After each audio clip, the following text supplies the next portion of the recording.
Yep, Charlamagne the God. Andrew Schultz. We are the Brilliant Idiots. Yeah. All right, we got some shows coming up. Brilliant Idiots Live in New York City. June 30th, baby. June 30th. It's also Charlamagne's birthday. June 29th is my born day. All right, but we're celebrating on the 30th, so bring a gift for him. You could get tickets at tickets.tribecapack.org/thebrilliantidiots. Go to tribecapack.org. It's on the website. Get your tickets. That's going to be crazy. That's June 30th.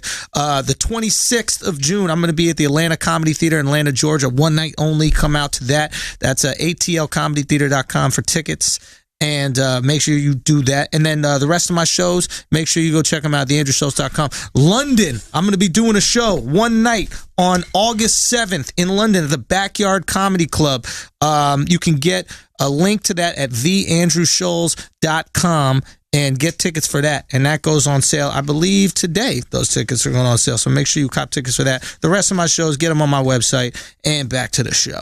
And we have a special guest joining us today. You know him from ESPN, but you probably know him because he had the worst pair of jeans I've ever seen in my life next to Michael Jordan. And you have to really have on a terrible, terrible pair of jeans if they look worse than Michael Jordan. I've never seen the jeans. What are they like Obama? This whole thing got blown out of control. The jeans weren't that bad, but the shot I took was unflattering.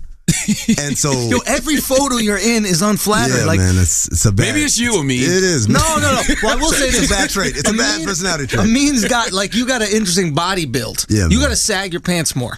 Because the way that you wear your jeans, no matter what, they look super high. That's what got me in trouble in the first place, sagging my jeans. Everyone thought I was wearing like Beanie Siegel state property jeans. Nah, you had on denim hammer pants, bro. Nah, man. Yes, you did, man. It looked like it. I won't lie, it looked like it. But I've shown people video of that day, and they're like, oh no, your jeans look fine. But in that picture, yes, they look like some. You know what made it bad? That you had on like a real nice pair of Jordans. Yeah. But when you took the picture of the Jays, you know how bad your jeans got to be for nobody to care about your jeans.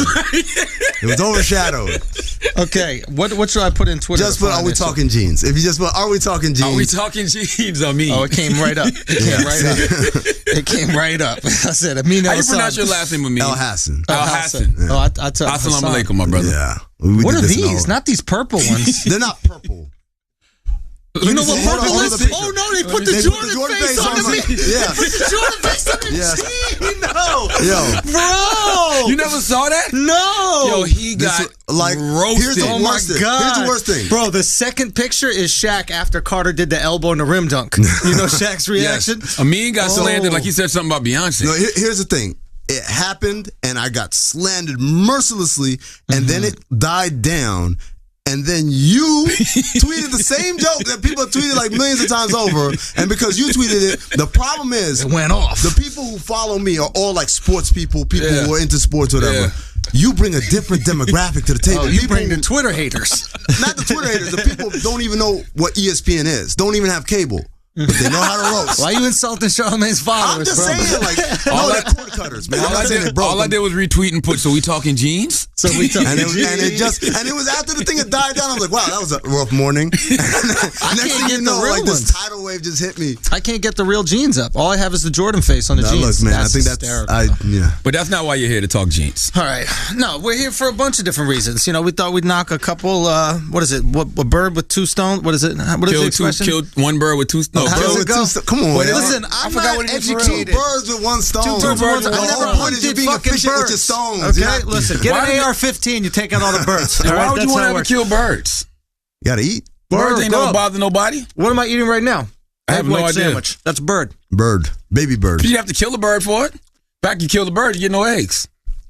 You get chicken. Depends. If you kill the male bird, you can get eggs. All right, let's get to it. NBA Finals. Okay.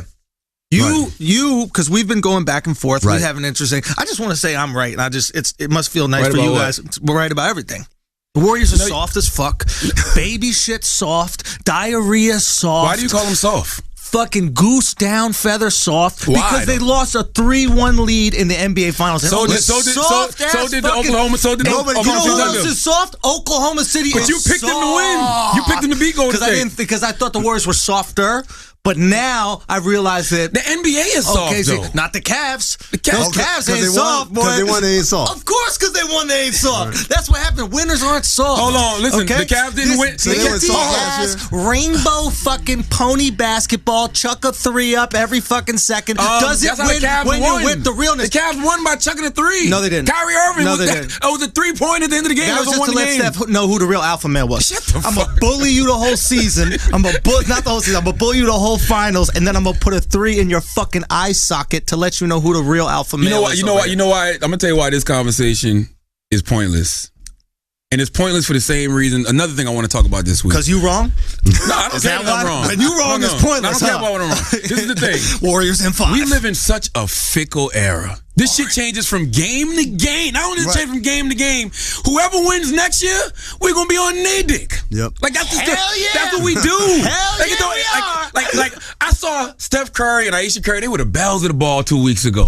Now they the biggest villains in the fucking NBA. So here's the difference. Because of some tweets. Here's the And difference. because they lost the series. When you ride for the underdog, right? Who was the underdog in this situation? Cavs. Cavs Absolutely was the the Cavs, because you said Warriors in 5, so I did. you know exactly who the underdog and was. that prediction was acting- almost stop true. acting crazy. That prediction was Now, almost here's true. my point: is when you ride for an underdog, right? Oh, just wait when the Knicks win a championship. When the Knicks win a championship, you're not going to want to speak to me for a month, guaranteed. But when you ride for an underdog, you deal with all this hate. Every single day I'm dealing with hate on fucking Twitter because I'm calling the Warriors soft. Everybody call me a pussy. Everybody call me a bitch. I don't know what the fuck I'm talking about. I don't know anything about basketball, all this shit. So when the Cavs actually win, you feel jubilation from But I don't that think shit. the Warriors are soft, though. Warriors are very soft. The NBA, I mean, if that's the case, the NBA is soft because No. the NBA plays that style of basketball.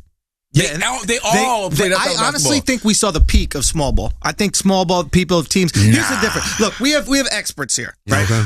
But this is my point about small ball. I think what happens is this. Steph Curry, and someone tweeted me this, so I don't want to take credit for it. I think he's the best regular season player in the NBA right now.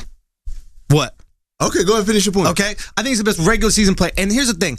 You're not chasing, in game 47 of an 82-game season, you're not chasing Steph around screens all fucking day. You're going to give him a couple extra inches, give him a couple feet, and then all of a sudden he's going to hit some shots, it's fine. But when you play playoff defense, and you're getting banged on every single screen, and you're having someone down your throat the entire time, and Shumpert's and they're fucking dangling his little ponytail in your fucking nostrils every single play, all of a sudden that shit gets to you. And all of a sudden, those shots that you had that 2-3 inches of separation that was easy for you to get now is no longer, and then you start struggling. You think he was rattled? I don't think he was rattled because I think he keeps his emotional composure. I just don't think that, I don't think Steph has developed yet an answer for when they get in his face. I don't think he was 100% healthy.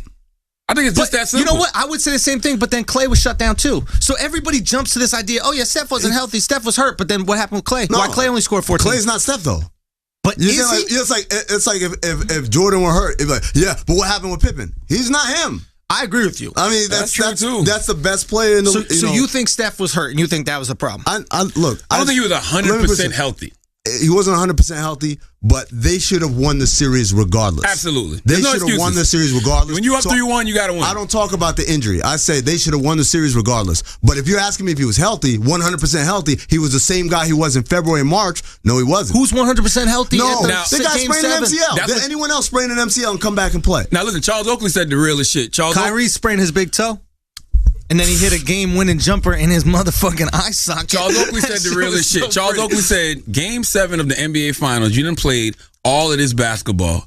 He was like, the reason that you have to have an inside presence is because your motherfucking legs are so weak. You just ain't going to be able to rain no goddamn jump shots all day long. But the Cavs, you just said it with me, the Cavs didn't win because of an inside presence. yeah, it was Actually, jump they did. shots. No, they didn't. I think they won because they were able to get easier shots than the Golden State Warriors. No, you know why they won? Why? Because the Warriors played the only motherfuckers on their team who were negatives out there, right? In the fourth That quarter of that fucking game. big-ass look, Campbell. going into Explain negative. That big so- African. So going into the fourth quarter of that game. But explain the plus minus Yeah, thing you're talking about. so the NBA tracks when you get on the floor, what happens? Does the score go up or go down? Tracks it for every single player. Yeah.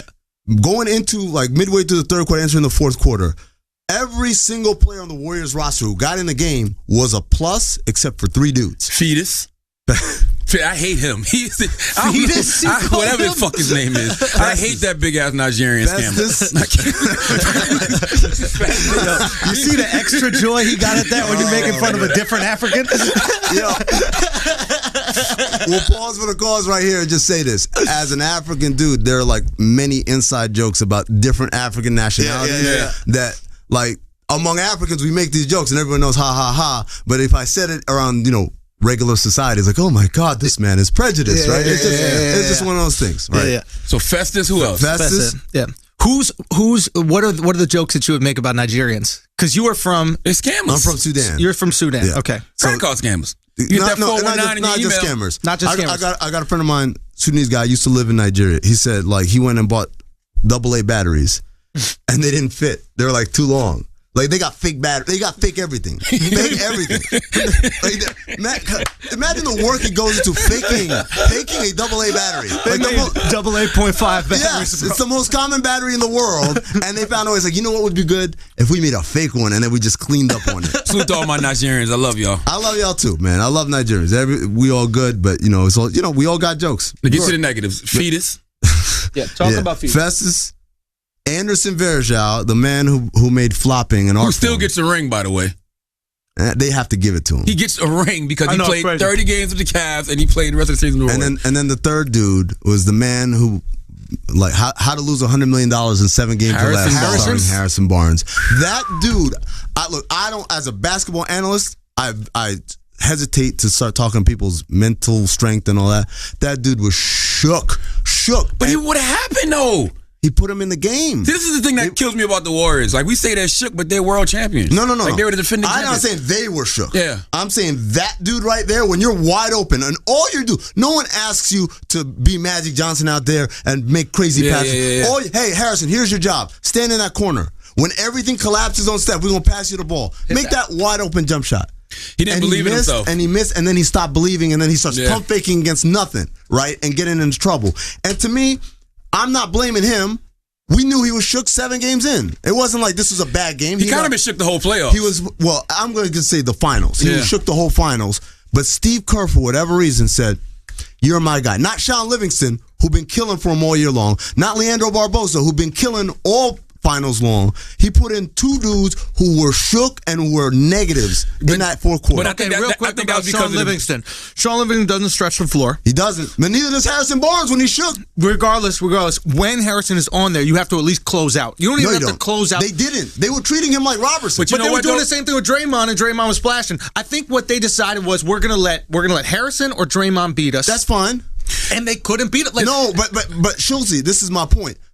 You gonna let Draymond beat you? Draymond's out there trying to kill you. Yep. Draymond's already killing you. He's already killing, and he wants to kill you some more. Harrison was out there like, I don't want to play basketball right now. Kerr didn't trust the bench that day because the bench in Game 7 only had 16 points collectively. So he's like, let me go with my guys. But we're talking about Game 6.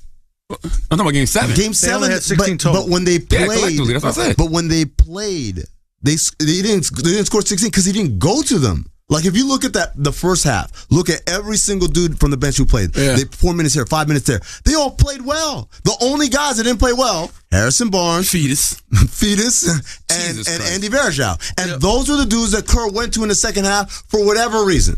I wonder why. Well, they asked him, he said, well, I thought Andy gave us good minutes. No, he didn't. Everybody in the world saw he didn't give you good minutes, but he thought it. We talk about Festus, he said, well, they weren't hitting their 3-pointers, true, so we thought we needed more of a rim protection in there because they weren't hitting their 3-pointers. But as soon as he put them in there, it's like fresh meat. Oh, here we go. And that's when LeBron got that foul call. It was this dumb matchups. Like, why are you out there guarding LeBron at the 3-point line? First thing, I hate it when we do this thing where we don't give the defense any credit. What the Cavaliers did is outcoach the Warriors. They outplayed the Warriors. They amazing shotted the Warriors. They hit harder shots. And they did everything better than the fucking Warriors. They forced Steph to take bad shots. They forced Clay to put the ball on the floor, which he does not want to do. But hold on, what bad shots did Steph take? But hold on. Say again? Those were regular shots that Steph was making all year long. Which are bad shots. Now because they don't go in? Absolutely. We got to stop that, man. But Schultze, the whole thing is, even through all of that. And they're soft. Hold on. That's another thing that nobody's talking about is they're made out of velvet. The NBA is soft. That team should be used to wipe your ass after you take a shit. I literally feel... Let me ask you a question, when you when your ass is a little chafed because you've been playing basketball in the heat all day and you want a nice little soft thing to wipe your ass with, you get that nice But little the wet NBA wipe is straight soft. from Oakland. Like when did the NBA get tough again? When the Cavs went down 3-1 and then stormed back on LeBron's back and his fucking brow, and Kyrie Irving and his nuts. And and his nuts. And I'll be honest with you, and I don't care what anybody says. I think Kyrie Irving is the best scorer in the NBA. The best scorer in the Come NBA. on, man. Score. Hands down, he's the best scorer Kevin in the NBA. Durant. Better than Durant. Stop it. Better than Durant. LeBron. Better than LeBron. Yes, better than LeBron. Andrew's a prisoner of the moment. I'm wrong? Right now. Yes. How am I wrong? Listen, can this motherfucker not Early get in a the shot season, whenever he wants? people didn't even like Kyrie. They was like, Kyrie and LeBron can't function together. They figured it Kyrie's out. a shell of himself from 2 years ago when he won figured it out. All-Star MVP. They figured now it all of a out. sudden he's the greatest scorer in the league. Stop it. Best scorer in the Schultz. league. I'm not. Listen, he's a lazy ass defender. Let me tell you something. Yeah. He's an entertaining guy to watch. There's not too many guys I'd rather watch. What he does with the ball. If, I'm an older dude, so I remember Rod Strickland. Rod Strickland's his godfather. He reminds me of Rod Strickland. Rod Strickland is really Kyrie Irving's godfather? His godfather. Him and Kyrie's dad grew up together. Wow. So they're like blood brothers almost. Wow.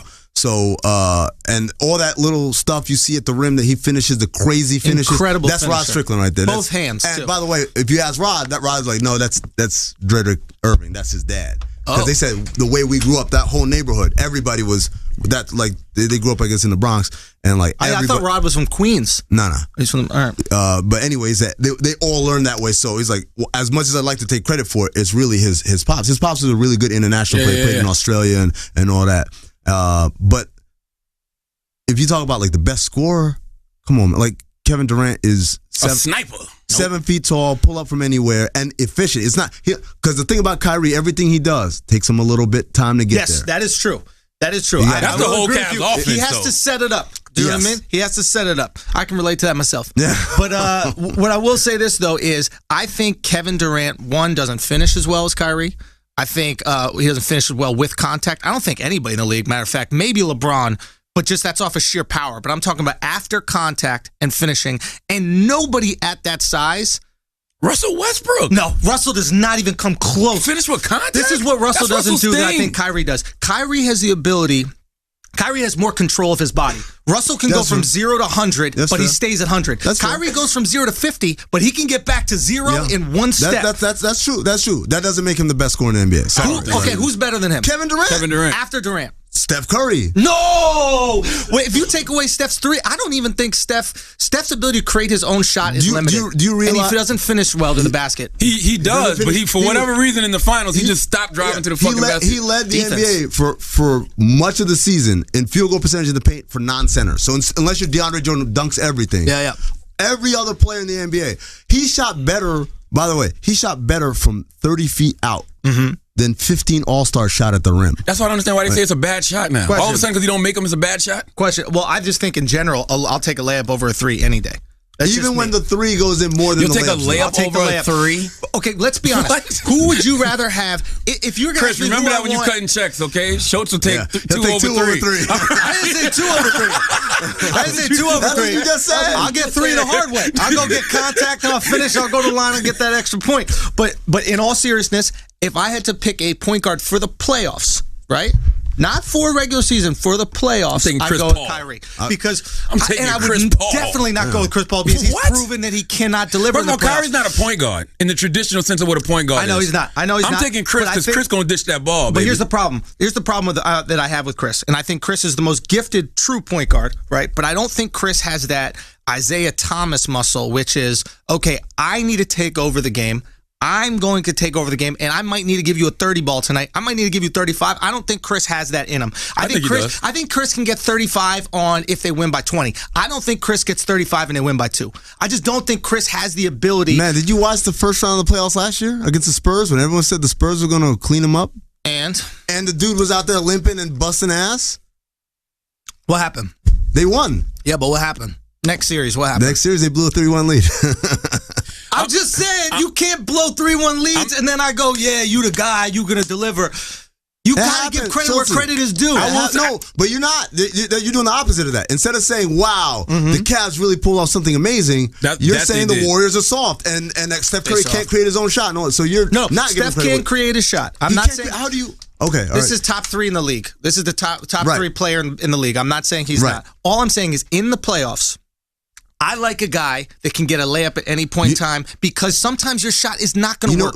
But what you're saying right now, you're describing rules to the game that of the past, and when you look at Steph Curry, you got to understand you're looking at something you've never seen before. I agree. You've never seen before. So I have to look at his 3 like a layup. I understand that, but in my heart of hearts, right? It's like when you're playing roulette and you're on the table, and you know how you sometimes when you're playing roulette, it will be like 15 red numbers in a row, right? And you're looking at this like it's got to be black, it's got to be black, but there's the same chance every single time that number could be red and black. Yes. So my feeling is, regardless of how well Steph shoots that 3, I'll take a layup. You just described a random event and try to compare it to something where you incredible skill level like this. It's not random. Steph has a skill level we've never seen before. We've never seen a shooter like Steph Curry. I agree. Look, ever. I've always described myself as a 50% shooter when it comes to basketball. And by the way, by the way, it's not like this is their first go around and like they won a championship last year. I mean, this is the thing that's killing me. This is what I mean when I say fickle people. All this shit we're talking about the Golden State Warriors, they're going to be back. It's the same thing with LeBron. We talk shit about LeBron all day long. LeBron is proving everybody wrong. It's over for Golden State. People said the same thing about LeBron. So this is the same thing. Do you think the Cavs are going to just rattle off a string of championships? The Cavs have one thing that Golden State does not have. LeBron James? Kevin Love. Shut up. Kevin might even, let me tell you something. Kevin might even be there next year. Let me tell you something about Kevin Love, though. Midway through that game, we all looking at each other and said, Kevin Love is giving you the, I don't give a fuck what happens. You're not putting this shit on me. Oh, that was the like he didn't play well, but it was just like there's no chance in hell people gonna walk away and say Kevin Love only had 2 points and 1 rebound. He was out there like putting his life on the line. I respect Love for 2 reasons. One, after all the criticism, all right, you know how there's certain people when you criticize them they cower, and there's certain people that when you criticize them they take offense to that and they come stronger.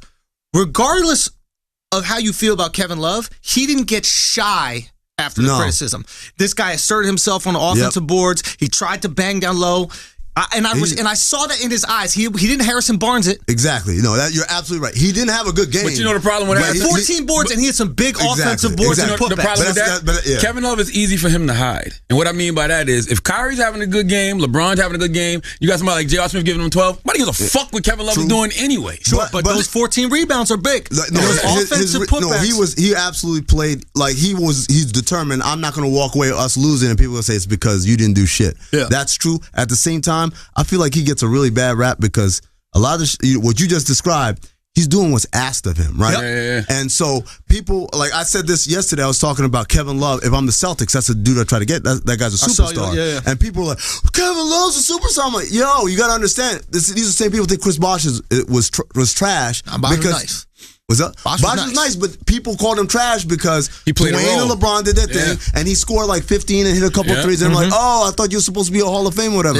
These dudes are nice, but they also understand if we're supposed to win, I can't be bitching about shots and touches and stuff like that. And you want a guy on your team like that because he's willing to accept a role. Exactly. And you can't win without people willing to accept roles. Not only the role, but the criticism that comes with it, right?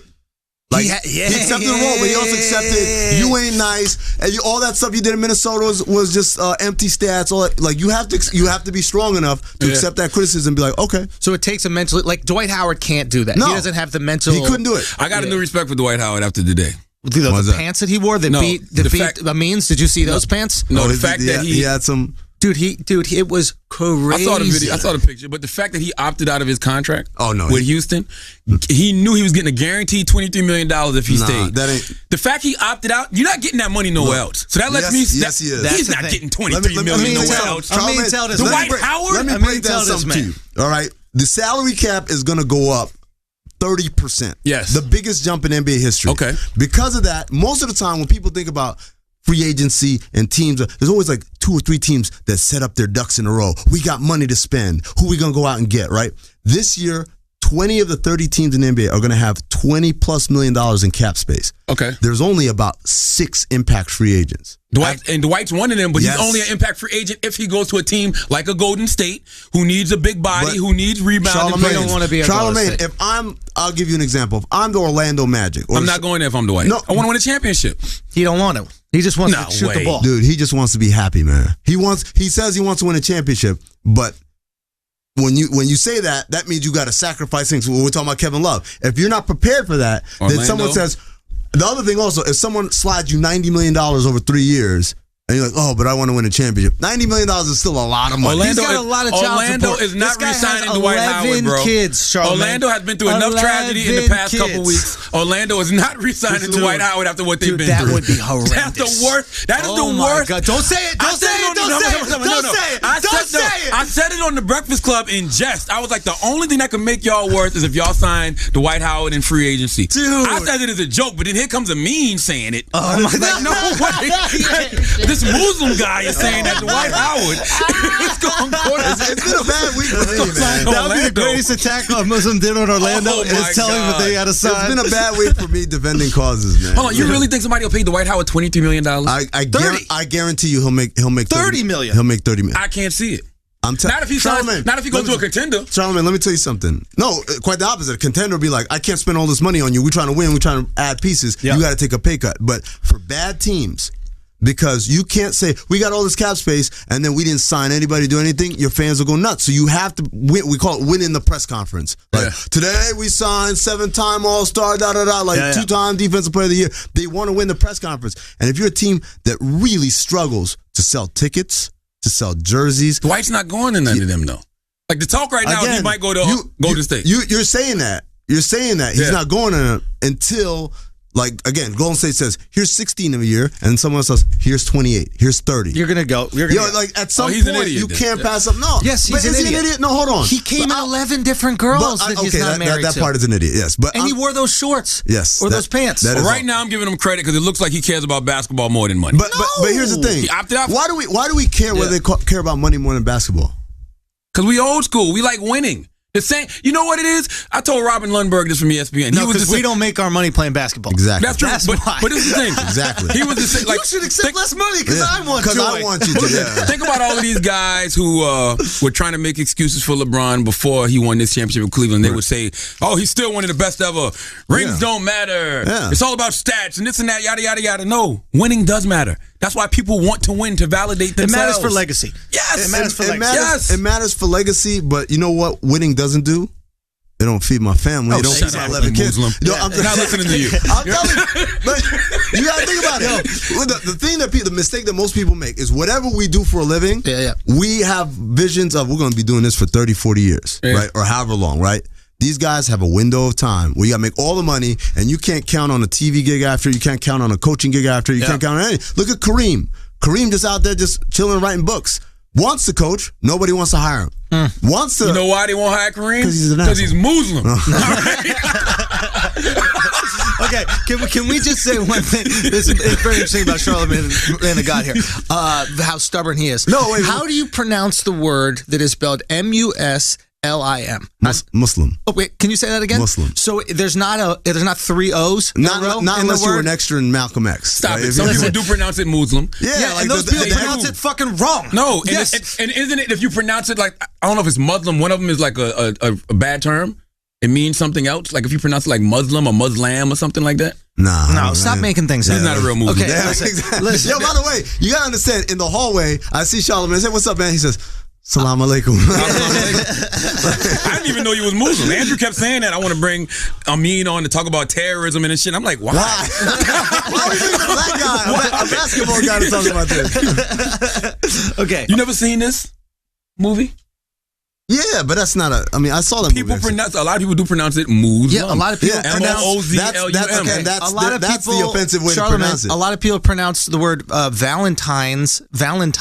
A lot of people Do they? pronounce axe. These are things I that are don't know. commonly I've never heard mispronounced. Valentine's. Oh, Valentine's Day. Valentine's, like my With watch. an M. You've never heard that? I've never heard that. Oh, dude, get ready for Valentine's Day. You'll see that shit. Valentine's is the hotness. So my point is, it's Muslim. Can you say it after me? Muslim. It's Muslim. It's not Muslim. Muslim. No. Yes, it is. No, it's not. No, it's not. I mean, there's Muslim different is ways not. to pronounce it, though. No, there is. Yes, you're a fake talking Muslim. to a Muslim. You're a fake. You You're thought he was a talking to a terrorist. Muslim. You was bringing him in here to talk about bombing people. I didn't think you was a terrorist. That's you that keep saying this crazy shit.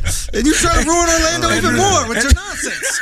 Leave Orlando alone. Listen, let's talk about LeBron and his place in NBA lexicon, I guess, because people are jumping out the window. Robin Lundberg, from ESPN says he's the greatest player of all time, bar none. No. Andrew said he's the second greatest player of all time.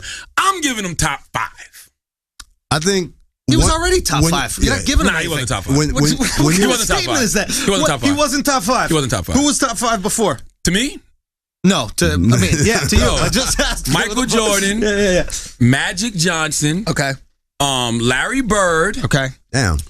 So it took this. And I just this morning after a conversation, because I had Shaq, not top 5 of all time, but my favorites. But I just think top 5 of all time, I say Michael Jordan, Magic Johnson, Larry Bird.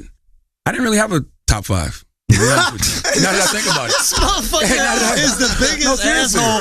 And you wonder why he pronounced it Muslim. That was the Muslim of top 5s right there. I didn't really have a top 5 now that I think about it. But the only reason I took centers out was because a conversation I had with somebody. They was like, centers are already big, but I was like, there have been some skilled centers. It's skilled positions. Kareem, Shaquille O'Neal, Akeem Olajuwon, those are skilled guys. That's another question I want to get into, but we'll talk about later. But remind me, is why does Kareem not get the credit as the greatest? Why didn't Magic Johnson get the credit he deserves? Oh, he did. Magic Johnson? Yes. Because I don't know, he dribbled weird. Magic was weird. 6'9", but he didn't look 240. It was so weird. Magic revolutionized the point guard position. There was no big point guard before Magic. And when you think about degree of difficulty of championships, Kareem Abdul-Jabbar, who we say is the guy, right? Right. Game 7, NBA Finals, or Game 6, whatever it was. This guy doesn't play. Magic starts at center. As a 20-year-old rookie, has a triple-double, wins the championship. Like, that's amazing shit. The same way we watch LeBron win with Cleveland. That's amazing shit. Yeah. Like, why we don't give him props? We do. We just give other people a little bit more props. I don't. Who? There's only a couple. Really, a couple that get more props than Magic. You know what it is? It's really one. Michael. If you shoot a hook shot, we don't give you credit. I think that's what it comes down to. That wasn't even his shot. I know, but that was Kareem's shot. He was just showing you how good I was. Kareem had a sky hook. Magic had this little baby hook, and it was like, get out of here. I like your litmus test. Like, yo, if you shoot a hook shot, man, I'm sorry, my man. I don't like even though he just said why we don't give Kareem. Shit is pussy. He just said why we don't give Kareem Take it to the props. basket. Why are you 7 feet tall and you're shooting dainty why don't we give Kareem his fucking props? teacup? But now take the cookie out the cookie jar. Kareem's signature shot is pussy. Fucking, what is it called? I don't know. Hook shots. You just said why we don't give Kareem props. Let me ask you, when you shoot a hook shot, do you do like a runway walk up to it where you sway your hips and sashay and work and vogue and then shoot the hook shot? It's just pussy. So you love Karl Malone then? Of course I love Karl Malone. Who doesn't love Malone? So why we don't mention him as one of the greats? Because he's don't got no fucking rings. No, that's why. Country. That's why he's country. Because he don't got no rings. And because he said he didn't want to play against Magic Johnson because he had AIDS. That's some real shit. He said what we all was thinking. I know he did say that. We didn't know. That was hashtag RNS. That was real nigga shit. Like our thoughts and prayers are with Magic and his family. Like, listen, that's the realest shit I ever heard Karl Malone say. Bruh, real talk. We didn't know nothing about no age back then. That's the first thing I thought. I know, and I love, and he even admits that he was this country ass dude when you hear him talking about it. Karl Malone is so real. He still has a flip phone. He does. Absolutely. Still has a flip phone. He's like, well, I need all this touchscreen stuff. Did you ever see the interview about that, though? And he told them, he was like, what y'all know about HIV? What do y'all know about AIDS? And they was like, well, we're not sure. And he's like, that's the thing. Exactly. That's my point. We're not sure if it can be transmitted through sweat. And I'm not trying to find out. That was some real shit, man. It's like all these players, people going down to the Olympics and that are going to get Zika. I'm not going to the fucking Olympics. You know honestly, no way. The Harvard Medical Review, the journal, whatever, they said like this.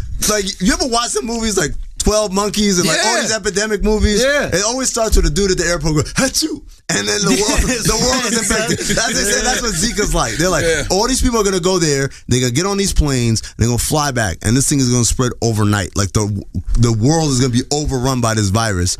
And everyone's like, oh, I want to go to Rio. I'm like, no, I don't. And that's why people are pulling out Olympics now. Like, oh, Steph Curry, oh, Russell Westbrook, all these guys. Why? Yeah, there's a reason why. Steph's smart, though. Steph wanted to get healthy. Steph needs to get healthy, but still, if you haven't had kids yet, I'm not going to go to fucking even if you have, Brazil and get you understand Zika? If you catch it, you can't have sexual contact for 6 months. Because you are still at risk of transmission. No. I'm not even worried about getting it because as a dude, you just get headaches and shit, apparently. Yeah, that's what I'm saying, yeah. But if you have a kid, it turns the fucking kid's head into edamame. Man, that shit looks so I'm not going to have that shit go down with my fucking kids. But as a carrier, You can't, because they say, I'm not having kids. I'm just trying to get my rocks off. You have sex with somebody, and then she goes on and has sex with somebody, and then they have a kid, and the kid gets it because of what you did, right? Edamame little beady head baby. Yeah. Like, so it's not so much like everyone's gonna die the next day. It's the idea that this thing will spread like wildfire. Exactly. I get what you're saying. Everybody from the world is going to Rio, and they're going to take it back to their respective countries. And I think that is dangerous. I just think it's very interesting how we found out how hot Brazilian girls are. Because if they said that they had herpes in Brazil and there was a big herpes outbreak, niggas will take their chances. I'm gonna take my chance out there. If you roll the dice, I'll shoot my shot. I'll put a condom on. You can get Zika goes through condoms or no? How you get Zika? You catch you can catch it sexually, but you can also catch it just from it's airborne. If you like, can you kiss somebody? It's not airborne. If you pet one of those little baby heads, it's like the flu. You can catch the same way you catch the flu. You can catch. All right, so wash your fucking hands. So mosquitoes is a big thing. Like the mosquitoes there, they'll bite somebody with Zika, and then they come and bite you, and that's how you could get it like that. Stuff like that. I don't care about insects and diseases. Tell me about LeBron. Where's he at? Top 3? Is he? Man, so LeBron's head is the opposite of Zika. Right? Like LeBron got inverse Zika that just stretches your skull. I mean, can't comment on these things. You got to talk to these people on a regular basis. LeBron James aged in the finals like a president in his presidential term. By Game 7, he had gray in his fucking beard. Nah, man, I thought he got younger as the finals went on. Yeah, okay. When they started winning, he started looking a lot more like frisky out there. Where do you think he's at, though? I think I would say 3. Top 3. He's number 3? Like, what are your 3? Michael Jordan 1, and I acknowledge that I'm just a child of like the 80s and 90s, so for me, it's hard to imagine something better than Michael Jordan. And I think Kareem is too, man. I think everything that LeBron went through, when you talk about the pressure to succeed from the gate, like Kareem was the original LeBron. Magic washes Kareem, bro. But Magic didn't have to go what Kareem went through. What did Kareem go through? Don't bring racism and all that shit into this. No, tell us. I'm interested. Kareem as a 10-year-old was like For the 6'8". record, that was Charlamagne said that don't bring racism into this, because I know I'm going to get mad tweets like, Schultzy out here always trying to act like we equal. Like as a 10-year-old, he's 6. So from a very young age, like everyone was like, oh, this dude's the next Will Chamberlain. Like the expectation was on him at a very young age, right? And he not only met, but like he went to college, and back then the rules in college were if you were a freshman, you couldn't play real games. You played on the freshman team against other freshman teams. The UCLA team, the senior team, we were undefeated. They were rolling everybody. Gotcha. They lost one game that season to the freshman team because Kareem just destroyed them. So then he gets to the senior team. They don't lose a game. He doesn't lose a single game in college. Gotcha. For 3 more years. Yes. He doesn't lose. They won 88 games in a row, and a lot of that had to do when he was in college. He never lost. Number 1 overall pick. Everyone's drooling like, we got to get this guy's going to change the fortunes. The pressure is there. This guy's got to be a savior. Goes to Milwaukee. Second year, wins a championship in Milwaukee. Right? Plays a little bit more in Milwaukee. League was trash. Doesn't like Milwaukoo. What league was trash. But people say the East is trash right now when they want to trash LeBron. Yeah. They bring that up. So then he doesn't like in Milwaukee. He forces his way to LA. Wins 5 more titles there, right? All-time leading scorer, played longer than anybody else until I think Robert Parrish came along and broke that record playing. But think about it, as a 7-footer, he played longer than anybody else. These guys break and was down. Nice. Wasn't there just as set dressing. Was nice. Like he walked away like, I'm tired of playing. But you know why you can't put him at number 2? No disrespect. But let him finish. But so you look at everything, not just the stats as far as leading scorer, not just the championships on every level. But he only plays one position. So Magic could play all 5. But that doesn't mean that you're good. Look, I could play center and that's like saying like, because them one-man bands, you go like walking the street, see the dude play the drums, play the piano. Oh, he's way better than Elton John because Elton John just plays the piano. Let me tell you something, That's a good point. Like, nothing you mentioned just now beats HIV. All right, Magic played one-on-one with HIV and is still out here kicking HIV's ass. All right, that's not even it's not a tie show. Man, he's kicking HIV's ass. That's what I'm saying. Magic beat HIV. Kobe fucking fucked a girl in the ass. Didn't lose his marriage. Can we just say white girl? And LeBron Can we point out white won girl? a championship for a third world country. Because white girl. We just have to say white girl. This is white girl in the 90s. Black ball player, white girl in the ass. Didn't lose his marriage, and LeBron won a championship for a third world country. Those are the 3 highest degrees of difficulty I've ever seen in the NBA. Does that make them better than Kareem? I just haven't watched enough Kareem, so I can't say. And then I didn't even want to go through this, but and then you throw in the whole like racism. This dude stood up for equality, and he did like if you guys watch the O.J. Simpson doc, Yes. Yeah. amazing, right? Yeah. Like everything that O.J. didn't do, like Kareem was out there forefront. OJ is a jive turkey, man. Oh my God, man. That nigga, I hate him. Yo, somebody asked me, do you think CTE is why he did that? I was like, no, he's been a shitball his entire His life. entire fucking like if you life, watch yo. it, like from the get-go, it's funny. His boys that grew up with him are in the documentary, and they're like laughing, ha. Remember that shitty thing OJ did? Like that, and then also Al Cowlings, AC. This man is the greatest homeboy. I don't know anyone in my life Greatest wingman who ever. loves me. No one. Greatest wingman ever. Not my wife, not my children, not my parents, nobody Greatest wingman ever. loves me as much as AC loves OJ. So just to give people context, there's a great 5-piece documentary on ESPN Yes. about the O.J. Simpson trial. There's 30 for more than 30. just an O.J. Simpson trial, right? And if you're not from America, the O.J. Simpson trial murder trial was the craziest thing that happened in this country in terms of the justice system. Just to put it in context, I just want to put this for Halloween. It wasn't the craziest. For Halloween, I was Judge Ito. Yes! Son, that Yes! was a cut. Did you dress up as Judge Ito? No, I was hoping you would say that. That's just for context. I want people to understand this. For context, when the decision came in, they brought our entire elementary school into the auditorium. This happened to you too? Yep, roll the TV in. Bro, Roll the TV in. No, we didn't have a TV because it was public school. It was real. We had to do an announcement.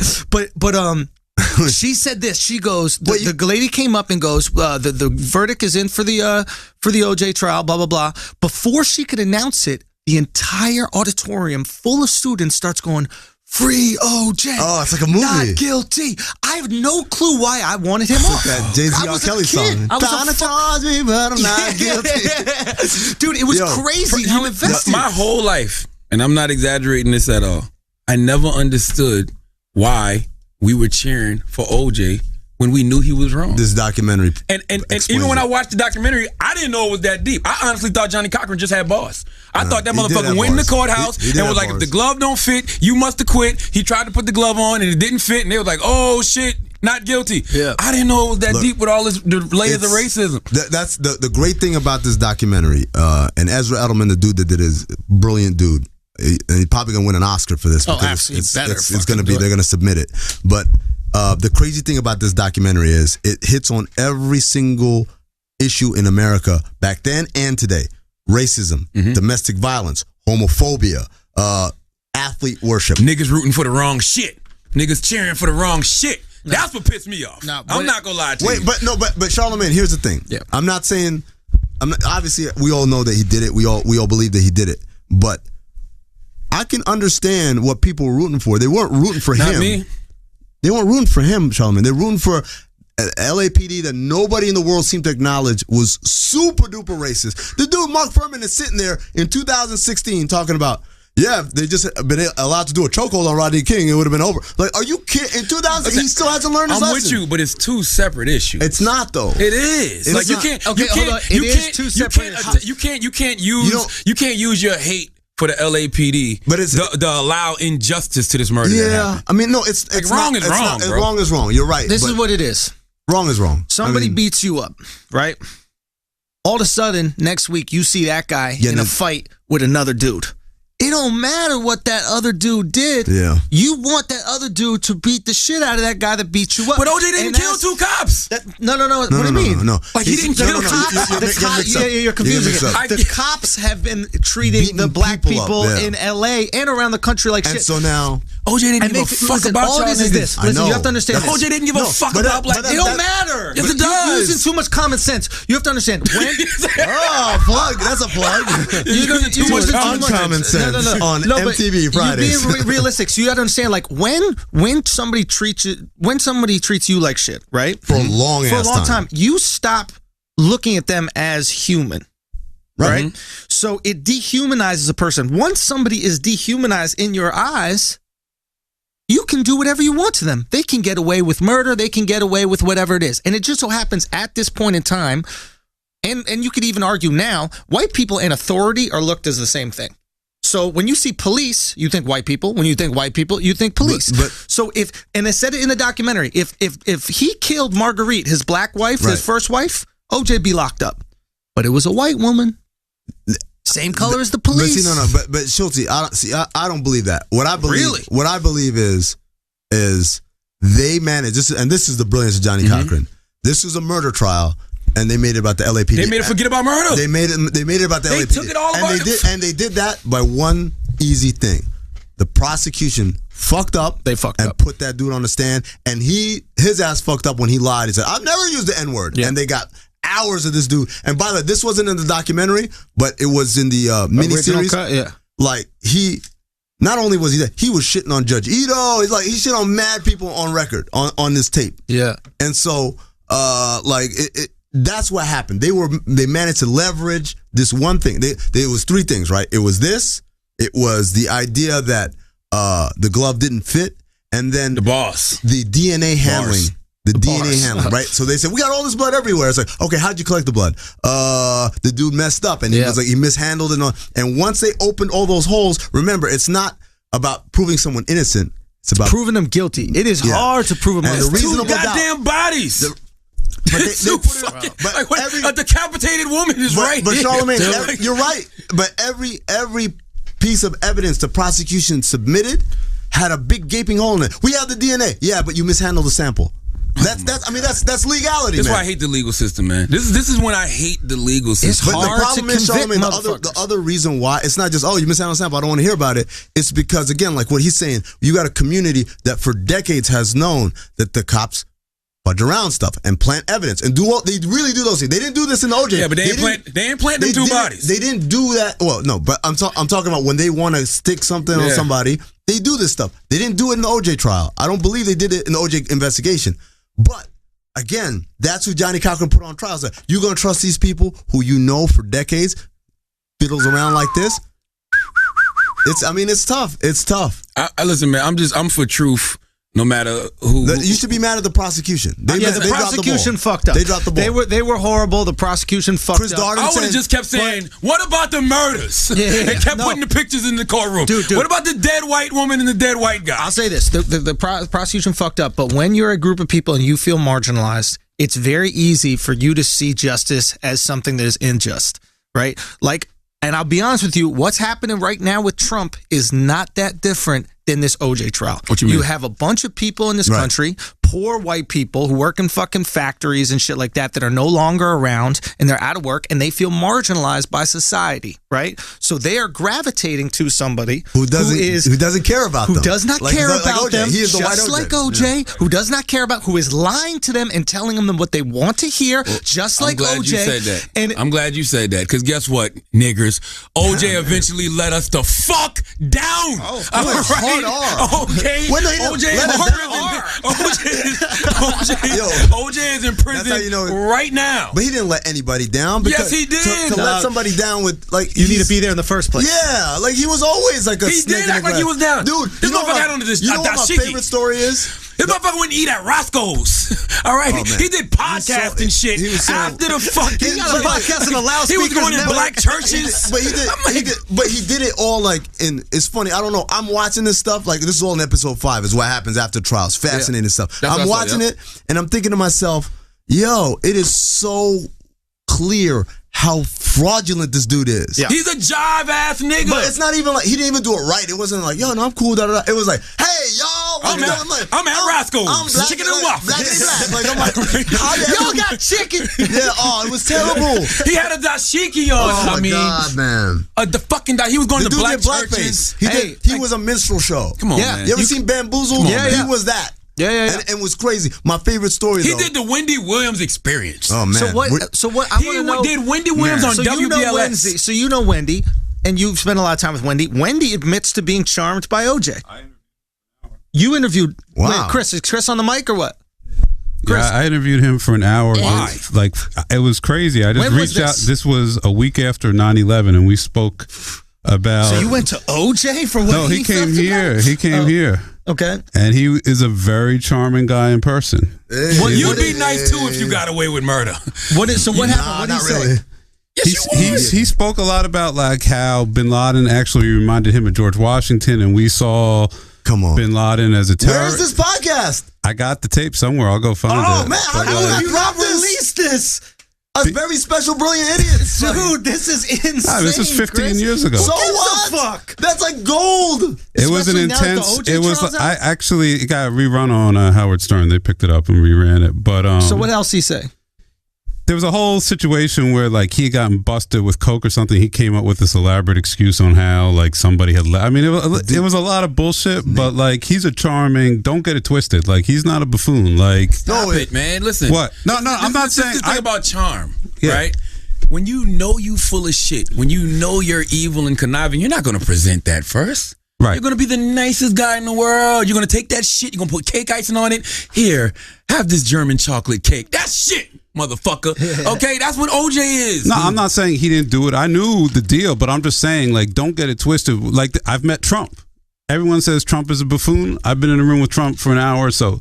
Trump is a bright motherfucker. That's what makes him dangerous. Chris, they said Hitler was a nice guy. I know he was, but I'm saying it's easy to write these guys off as They're manipulators. They're That's exactly what they are. That's it. Yo, my favorite story. My favorite story in the whole doc. He's telling the story about, hey, I was, at this country club. I'm at the table with my boys from back home, and I hear a lady at the next table say, "Look, it's OJ with that table full of niggers over there." and the person OJ's telling the story to is like, "Oh my God, Juice, I'm sorry that happened to you. It's an awful story." He's like, "No, don't you see?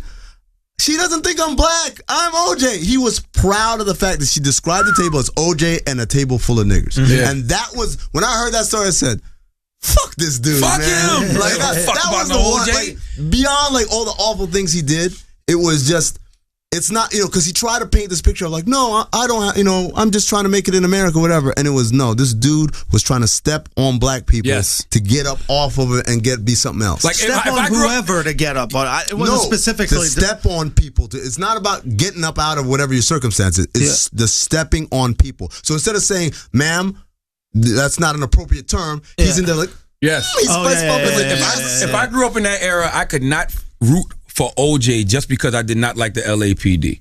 And the reason I could not root for OJ is because I expect the LAPD to be pieces of shit to my people. I don't expect one of my own people to be pieces of shit to my people. To be fair, fuck him. To be fair, back then nobody knew that though. Yeah, Many people knew that. They knew OJ didn't want to be black.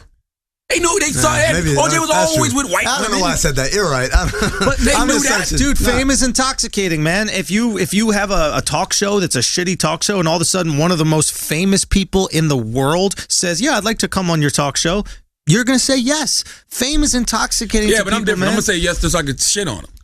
But you are different. People That's didn't it. know You know what I that. mean? Fuck you, How many OJ. times, think about it like this way, how many times do people go on radio shows, right? Not your radio show, but radio shows that we all know and that we've listened to, and you see the most phony fucking interviews. Dick ride. Not a single challenging fucking question. Not a single retort.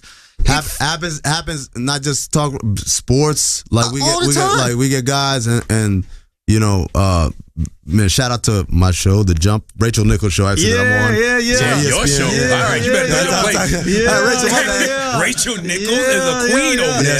By the your way, show? yeah. I mean, okay. Say your show. Say your show. It's going to be your show. That's my show. I'm the You're only one getting that's paid here. 30% more an hour. Yes. Yes. Boy. Why not? So, all right. Not one of Rachel. Hold on. Not one of Rachel. No. Not one of Rachel. No. Rachel's getting that check, man. You know how I know Rachel's getting that check? How? We're at the finals. We're at game 6, standing in the hallway. It's halftime. And like this rush of photographers and people walk down. I'm like, what's going on? Yeah. And it's Jay-Z and Beyonce. And you know how she is. When she walks in, everywhere there's cameras flashing. So she just has that stare as she walks. And she's staring, she walking, and she looks over and says, "Hey," to Rachel Nichols. And I'm like, now how the fuck you know her, right? Swear to God. So they walk on, and I'm just sitting there looking at her. She's like, "Oh, what? No, we've just met a couple of times." So 2 minutes later, they walk back, and Beyonce stops again and says, "Hey, well, it's good seeing you again. I'll see you around." I'm like, okay, what the hell is going on here? Yeah, Rachel might be Becky with the good hair. Rachel might be Becky with the... And that was the jump. Yeah, no, sir. Nah, man. Get it, Rach. Oh, let's pay some bills. Yo, actually, it is true because Jay-Z does like Rachel's. That's true. Listen, this episode of Brilliant Idiots is brought to you by Blue Apron. Blue Apron's mission is to make home cooking accessible to everyone. Blue Apron achieves this by supporting a more sustainable food system, setting the highest standards for ingredients, and building a community of home chefs, all right?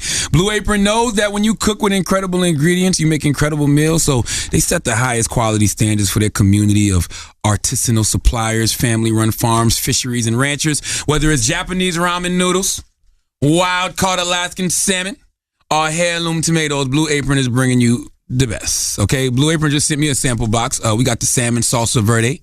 My wife cooked it up. I think it also came with parsley and almonds and capers, plus a salad with spinach and orange, okay? Everything was fresh. Everything was ready to go. And from the time she opened the box, I think it only took about 20 to 30 minutes before we were ready to eat.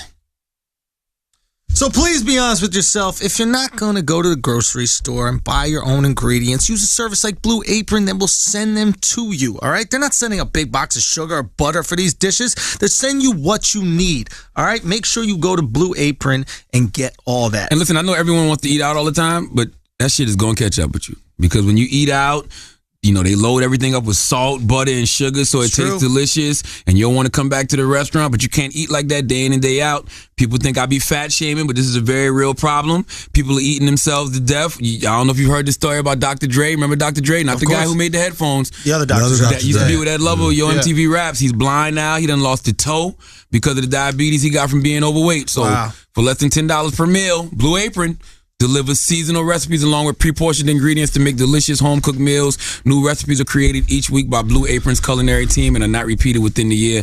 Blue Apron wants to make sure variety is the spice of your dining life. You can even customize those recipes week after week based on your preferences, okay? Choose options to fit your needs. There's no weekly commitment, so you only get deliveries when you want them. Check out this week's menu and get your 3 meals free and with free shipping too by going to blueapron.com/idiots. You'll love how good it feels and tastes to create incredible home-cooked meals with Blue Apron. So don't wait. That's blueapron.com/idiots. Blue Apron, a better way to cook. Now back to the show. Do you think that fat people go blind because they're tired of looking at themselves? Okay, so back to LeBron. Listen, man. Hey, I'm not a hater. You know, I think that I said it on Twitter. I said it on the Breakfast Club. I say it again. You can't even slander LeBron James no more. All LeBron slander is finished. Should have never slandered him to begin with. No, you could have slandered him to begin with. No, everything. And this is what I hate. People be getting on Skip Bayless' case, right? I like Skip Bayless. Everything Skip Bayless, for the most part, was saying about LeBron up until this point was true. He always seemed like he couldn't deliver in big moments. I think that's wrong. I think he had one big moment where he didn't deliver the 2011 finals. And other than that, he's always delivered. The Eastern Conference Finals against the Celtics when they said Delonte fucked his mom and he just went and fucking just gave up on them. He still had like a great game. And by the way, he was playing with Delonte West. That was like his best teammate. Hey, I don't matter. He was playing against 3 Hall of Famers and he had Delonte West. But he checked out. I think and he should. I think what happened. Yeah, go. No, this is what I'll say about LeBron. Yeah. You can still slander him because he still has like the passive aggressive thing.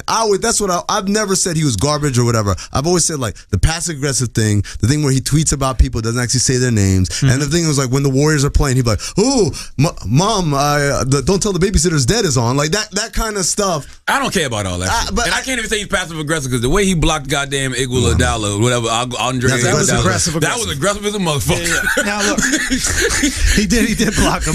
But you got to also understand. I think about LeBron is that he is a product of the social media age. Yeah. He is a kid, right? A lot of times we look up at these athletes. Like I think everybody in the NBA is older than me. Yeah, no, that's like even the rookies. I'll be like, yo, they're older than me because I've been looking up to these people for so long. Literally, he's a product. Literally, I met Jaleel Okafor over the summer, and I was literally looking up to this tall motherfucker. You look up to a lot of people though. That's true, but I'm saying, and you don't realize this kid is 19. Yeah, they're tight. So it's one of those things where like, okay, we have this different view of them, but yeah, they're products of the social media generation. That's what they do. These kids tweet. That's what we do. We tweet. I think when it comes to LeBron and comparing him to Jordan or any of the greats, we assume like we compare him like his career is over next year.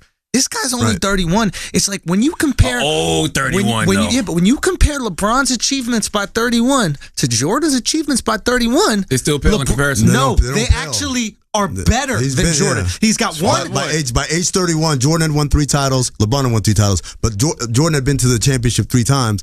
LeBron been to the finals 7. Yeah, that's not a bad thing. Think about it. So because Jordan got knocked out in the first round and missed playoffs, that's better.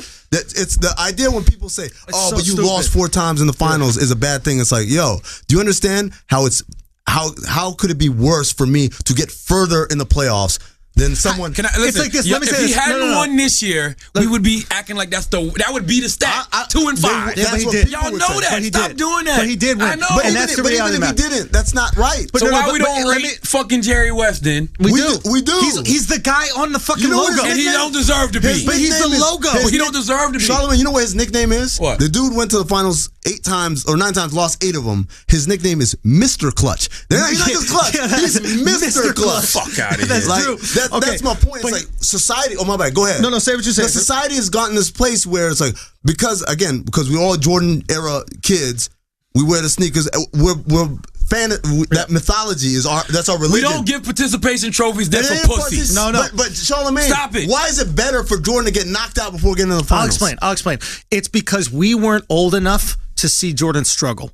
We just happened to come into No, we saw him our. No, struggle. we didn't. Yes, we we did. came into our. Like, definitely when did. you grew up, like when you were really watching We basketball. sat there and watched him like, when he gonna finally beat the Pistons? No, Absolutely no. we did. You did. Maybe your old ass did. I sure as fuck didn't. I just saw him destroy my I know you saw the Pistons. Absolutely. But my point is, but he came in the league in '84. He didn't get to the finals until '91. Those 7 years.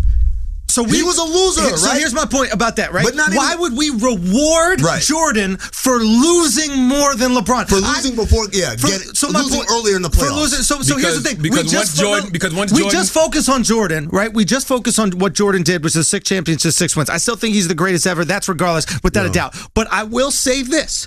When it comes to viewing Jordan and LeBron, I am not going to discredit LeBron for being better earlier in his career. All right, so by and that's the that argument logic, a lot of by people that are making. logic, Magic Johnson is the greatest. 9 finals in 12 years. 9 finals in 12 years and went his rookie year. By that logic, Yeah. Magic Johnson is the greatest. There are a 5 lot and of, 4. by the way, there are a lot of people, people say who that. say that. All right, I'm not so mad like at that. to me, it's arguable, right? is. There are no clear cuts. That's a good argument. I can't argue against that. I still think Jordan is the best player ever, but I see the argument. Like, yeah, I could see how you could say Magic, and for some kids who are growing up and probably now saying that LeBron better, I can see the argument too. And by the way, how the fuck is Jerry West Mr. Clutch? Mr. Clutch. If you go to Not the even- finals 10 fucking times and win 1, Like- get the fuck out of here, bro. Can I also say Fuck something? outta here. I agree with you about that. I agree with you. Maybe he's not How the fuck Mr. you get Clutch. the logo? That's white privilege, bro. Listen, there was only white people. There was only white people in the league. You know, you Now I want will say this though, that little lean, that's dope. That's dope. The That's little a- NBA yeah. logo, the It's a little lean. perfect- It's a hot logo. It's hot. It's bro. hot. It's I a can see why hot you would logo. take that picture. Listen, what you gonna have the logo with them dribbling the ball up and down like this, okay. like it's a All right, fucking there you go. yo-yo? Let's define this because we got to say this. He's not the logo because he was Jerry West. He's the logo because they caught him with a nice little picture and that little lean. That little That's lean the was the Ali right over shit. listing. You know what I mean? Yeah. No, yeah. I will say this. When you compare LeBron and Jordan, because I've been thinking about this, I think Jordan had a much better team than LeBron this year. I think Jordan, his successful teams have always been his. He had a Hall of Fame. Oh, no, sorry. I said that wrong. I think LeBron had a better team than Jordan. Nah, man. No, I saw you say that on Twitter. I'm like, if you don't shut the I fuck think up, LeBron had a They better lost team. the room. Oh, this is a show. Okay, ready? This is a hezzy. Let's compare the teams. Let's compare the You want to teams. see if you're going to debate. Don't foul. Don't foul with me. You want the hezzy? Oh, you want the hezzy? This is a hezzy. Let's go. This is a hezzy. Okay, I'm not even. Here we go. Okay. LeBron. Let's say LeBron is worse than Jordan. I'll concede Jordan to LeBron. Okay. Okay. Kyrie, better than any guard on the Bulls have ever had outside of Jordan. Sure. I actually think Kyrie is better than Pippen. I think No. But I hear that you have to understand. I also have never seen Pippen hit a jump shot, and I don't think he's capable of hitting a jump shot. You never seen Pippen hit a Bank jump shot. The bank shot was his thing. He was the best bank shot shooter of his day. Pippen was an Stop amazing it. two-way Stop player. it. There's no way. You No know, way. All he did was hit bank shots. He never hit a jump shot in his life. By the way, Scottie Pippen has never hit a jump shot in his life. James is a better version of Scottie Yes. Pippen. LeBron is if you took Scottie and Michael and mashed them together. No, Scottie and Magic. No, I think No, Michael because of the scoring. athleticism. He's got the athleticism and the scoring. And people sleep on Jordan as a passer. Jordan was a good passer He was a too. good passer, But but not as good as LeBron. I think Scottie Pippen. I think Kyrie is better than Scottie Pippen. I think in the next 4 years, Kyrie will be the best player in the league. That's how great I think Kyrie is. You know why? Why? Because you love watching the Hezzy, man. You love watching the Hezzy. You are falling in love with the stripper right now. Like I am. Everything about it, like sounds right, looks right. Take my money, and then at the end of the night, you going home by yourself. No, I'm not No, you going take home by it- you myself. wiping I'm it. going home with Kyrie. You wiping it. So I think he's better. I think that let's see, who else is on the team outside of that? I think that Tristan Thompson is better than any center that Dennis Rodman? Horace Grant? then no, better than, I think no, but I think what's his face? I think Kevin Love is better than Horace Grant. Are you fucking kidding me, Chris? Kevin Love isn't better than Horace Grant? Kevin Love is better. Kevin Love's better than Horace Kevin Grant. Love is better than It's Horace just Grant. Horace Grant was better Skill-wise. suited for the role. For the role. than Kevin Love. But is. Kevin Love is better than Horace. I think Tristan's better than Bill Wennington. Now, hold on. I will say Why are you this. skipping like guys like Dennis Rodman though? Yeah, word Who up. are Tony we- Kukoc. Which team are we talking Tony about? Kukoc, Who are we talking Dennis about? Rodman. I'm talking about a 5. Give me a 5 that the Bulls have, and I'll compare. Give me whatever 5 you want. The Jordan, Pippen, Rodman, Harper, and Tony Kukoc team. Okay, Kukoc. So who are we comparing Kukoc to? Whoever you want, man. Kukoc is a great. Is that six your man. 4? Is Kukoc Kukoc your didn't start- 3? What do you? Look, forget positions. Just go by best player, second best player, third best, like Okay, that. Jordan beats Bron. Okay. Kyrie beats anybody else on that team. I don't agree, but go ahead. Kevin Love beats Horace Grant. Wait, who is on the team? Rodman. No, he doesn't. Now I'm gonna say this. Kevin Love. If Kevin Love's playing the 4 against Horace kills him. Get the fuck out of here. At the 4, if they're playing straight up 4 position, Charlamagne, stop it. What are you watching? At power you need forward? Horace's fucking glasses to see the game a little bit better because this shit if is. they're playing power forward by that standards, that era standards of power forward, Horace will kill Kev. He's too soft. Nah. So you think Kevin Love's tougher than Horace Grant in the paint? I think Kevin Love is a better player than Horace Grant. And I think he is, but again, skill-wise, yeah. you're not taking Kevin Love from like Minnesota where it's all about him. You're taking Kevin Love on Cleveland, Yeah. and Kevin Love on Cleveland against Horace Grant. I think that the match will go to Horace Grant because Kevin Love is not Easily. going. He doesn't get loose offensively like he could. But I think Easily. Kevin Love stretches the floor more than Horace does and creates more room. But Horace is a way better defensive player, and Horace, by the way, wasn't a bad shooter himself. No, he could shoot nice 15, 18 footer. Yeah. Work in Orlando. Look, the team with Kukoc, that's where it gets a little bit tricky because who's going to guard Kukoc? That's where it gets a little tricky. 6'10", making plays, shooting threes. It's very difficult. I agree that's a team that gets a little bit, but I think this is one of those things where we got to look at maybe and give more credit to LeBron here. Now he's flipping. No, I know it seems like I'm flipping. No, yeah. I know it seems like I'm flipping because I honestly do think that Kyrie thinking about it. is He's like, you know incredible. what? But I'm thinking this about is it. some dumb shit out there. It He's just thinking means about I it. wasn't looking at the Kukoc team. I was looking at the first 3 championships. Even if you look at those three champions. Okay, First let's 3. look at the team from the first 3. Okay. Which is So Horace Pippen, Jordan, Pippen, Horace Grant, Horace Grant, B.J. Armstrong. Pippen, B.J. Armstrong, and Bill Wennington. Who Okay. was Kerr was on that or Paxton? No, Paxton was on that. Either one, it's a trade up. Stacey You're King. telling me Cleveland's not better than that team? Nah. Get the fuck out Because of here. 1991, 92, 93, Jordan and Pippen were better than probably any duo in the league right now. Those two. Pippen never hit in a jump shot. In 91, 92, 93, Pippen was a monster. Somebody send me a video of Pippen hitting a single jump shot. Please do. And I'm not talking about a lucky bounce where it at bounces Andrew up Schultz. and then listen, hit me up. Honestly, I don't think that he could shoot the ball. I really don't think that is a possibility for him. He had a nice little finger roll. He could finish at the rim. He defended amazing. He could defend 4 He positions. played like point guard. He played like a point guard. Fair, but I do not think that he is better than Kyrie. Who? And Kyrie played great D on Steph. Can we when he wanted to? No, he didn't. What? Did you get a shot of him shooting? That wasn't him. Play it again. Okay. Scottie was a better 2-way player than Kyrie Irving, bro. Way better. And you know what? And I don't Clay's a better 2-way player than Steph. That doesn't mean he's a better player. And you know, if you want to see how good Scottie is, just watch the year Michael wasn't there when he took them to the fucking Eastern Conference Finals. Like, Scottie was a beast, bro. Or maybe that's how good the Bulls were. Take away LeBron from the fucking Cavs. Forget it. Kyrie's not taking them to the Forget it. Eastern Conference Finals. They're not even making the playoffs. Yes, they're they not are. even Stop 500. that. Yes, Come they are. on. Yes, they are. Yes, You they look are. at their Yes, they are. record when LeBron doesn't play. It's not just that they're like, oh, not as good. They're terrible. In the East, they're making the playoffs. You don't Eighth think with seed, Kevin seventh Love and seed. Kyrie they can make the Absolutely. playoffs? I'm just telling you what happens when that guy doesn't play. But what do you think if he's not there? They make the playoffs. All right, they make the playoffs. I'm being difficult, but Look, they are terrible. I'm just saying. I think we need to respect him.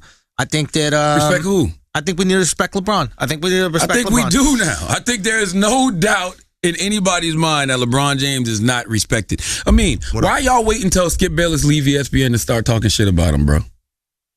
Are they talking shit about him? Yes, I see people throwing little shots. Who? I was just listening to sports radio yesterday, and Was it our sports radio?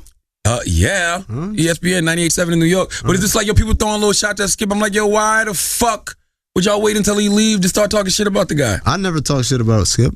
I understand what he is. He's a master entertainer. And his show, him and Stephen A., that is the highest rated show on ESPN. And all the people that claim to hate it, like it's the old Howard Stern line, right? Like he said, the people who like our show, they may listen to 2 hours, 3 hours. People that hate it, the people hate it listen to all 4 hours just to complain. Like so like if I went to school. I got my degree in management. I'm all about like how do you incent behavior? How do you make people do what you want to do? And if you do a certain thing and you get a kind of reaction, you're going to keep doing that thing because you want to keep getting that reaction. And for Skip Bayless and Stephen A. Smith, they have a show that is very popular. Not only is it the most popular show, but also the number one show it has a very diverse audience, the most diverse audience of any ESPN thing. So in terms of different ethnicities and all that. So if in this country, every business is trying to tap into, how can I get to the Hispanic market? How can I get to the black market? Yeah. Right? So we got a show that not only is the number one rated show, but also taps into all those markets. How is he losing? How is he doing anything wrong? He's doing exactly what he should be doing. Absolutely. And so I got nothing but respect for those dudes over there. Do I agree with everything they say? No, but I don't expect everyone to agree with everything I say either. And that's the thing. That's my thing with guys like Skip Bayless.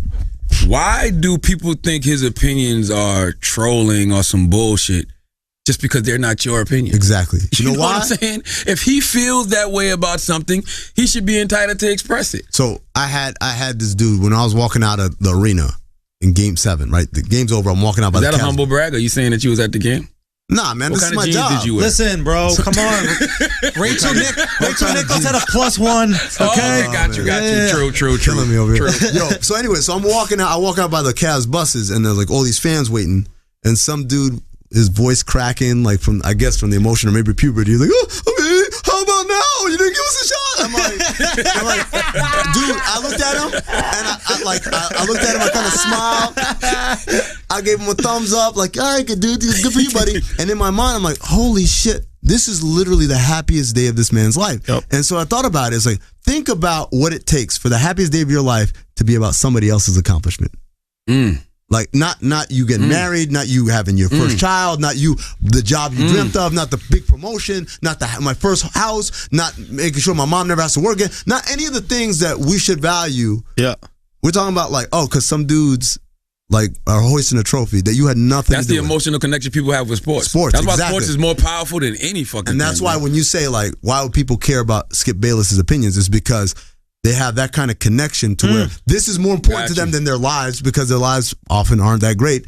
And so when you say that, when you say something like, yeah, LeBron's not that good, it's like I'm saying, yo, fuck your whole family. Fuck everything that you stand for. And it hurts them, right? It's like he's talking about me. He's not talking about LeBron. He's talking about me and the things that I value. And that's why people get emotional. Can you imagine what would happen if you threw a punch at LeBron in Cleveland right now?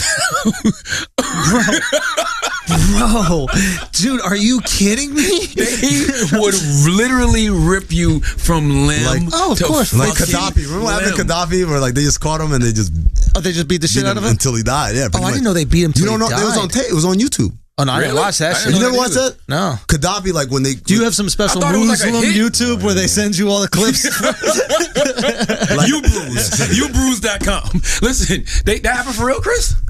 I thought they did like I thought a they put a hit sophisticated on hit. him. No, it wasn't no assassination. It wasn't no. They just took over It wasn't the no palace? execution. It was literally the mob caught him in the street and like tore him to shreds. Yeah, Wow. real deal. That's like so. Do you know about what is it, Libya? Yeah. Do you know about that What region? kind of Muslim are you? My understanding is that Gaddafi. All right, I don't know if I'm saying this right here, but again, I don't know shit. But my understanding is that like if you were in Libya and you weren't anti-Gaddafi, you were kind of taken care of. Like everybody there had health care. It was like free school. Let me tell you something. There was all like, this, like every poor country in the world. but it wasn't poor. They had oil money. Yeah. He had oil money.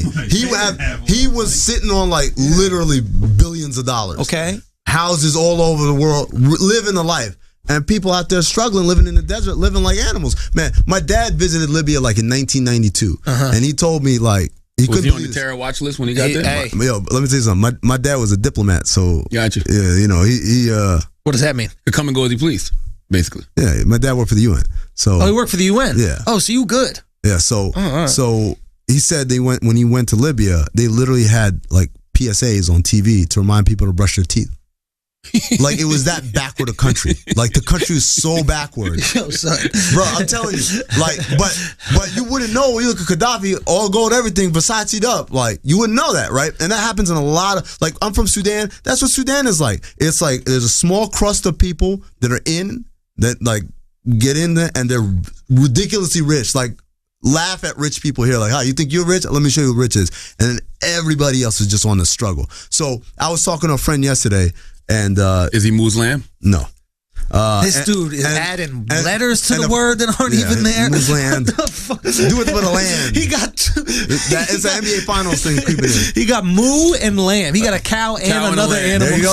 And that's I got it as a hybrid. Two of the things we eat. We don't need the other one though. But yo, so my friend was like, yo man, what was your background? Did you grow up middle class? And I said, you know what? It's a weird question because my life here, yeah, absolutely middle class. But if I describe my life in Sudan, which was middle class for Sudanese standards, like I don't think people would think of that as middle class. So things like, yeah, the electricity is out for a month. Running water, maybe not this week. Like things like that I just kind of grew up with. Like it's just. So how'd you get into sports talk? Oh man, that's a long ass story. Well, tell us. That's what the podcast is for. All right, yeah. But let me finish my point here, right? So it's like, wait, you were born there? Yeah, I was born there, and then I lived here, and then I went back to Sudan when I was like 8. So between 8 and 14. Fuck. Like and didn't speak the language, had to learn Arabic, had to learn everything, right? Yeah. And again, you a real Muslim. Oh man, let me tell you I got some shit for you, man. All right, let's go. We're gonna get into it. Let's go. Yeah. Like so, the Sudanese government when I was 10 had an overthrow. Like the guy in charge now, he's charged with war crimes and all, like genocide.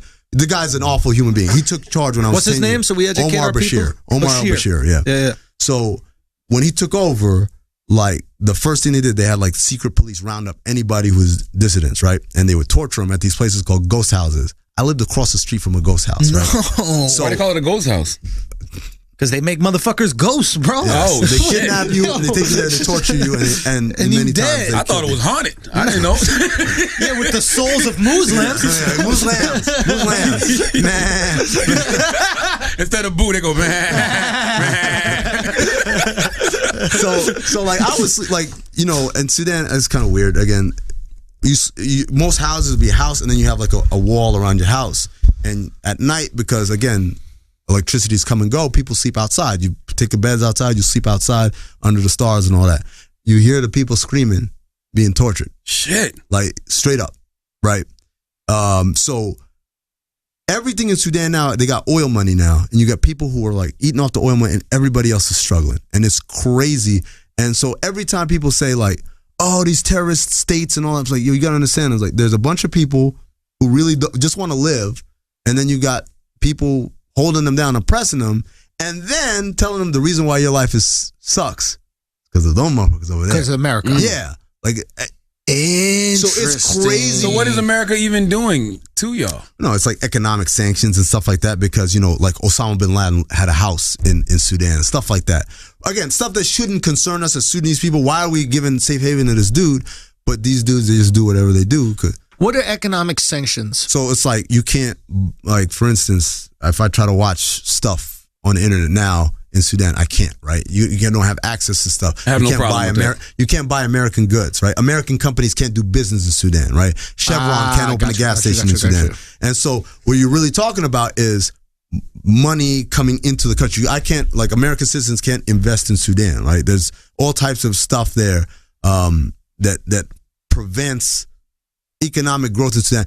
But even if there was, it's like the mob, right? Oh, you want to open a store? Where's my protection money? Like, that's how the government is. If you have a good idea in Sudan, if you don't break them off, they'll fuck with you. Then they take it. Then they do it themselves. Right? Wow. It's crazy. It is. So why did they even let y'all leave? Like, why did they let you leave to come to America to make a better life?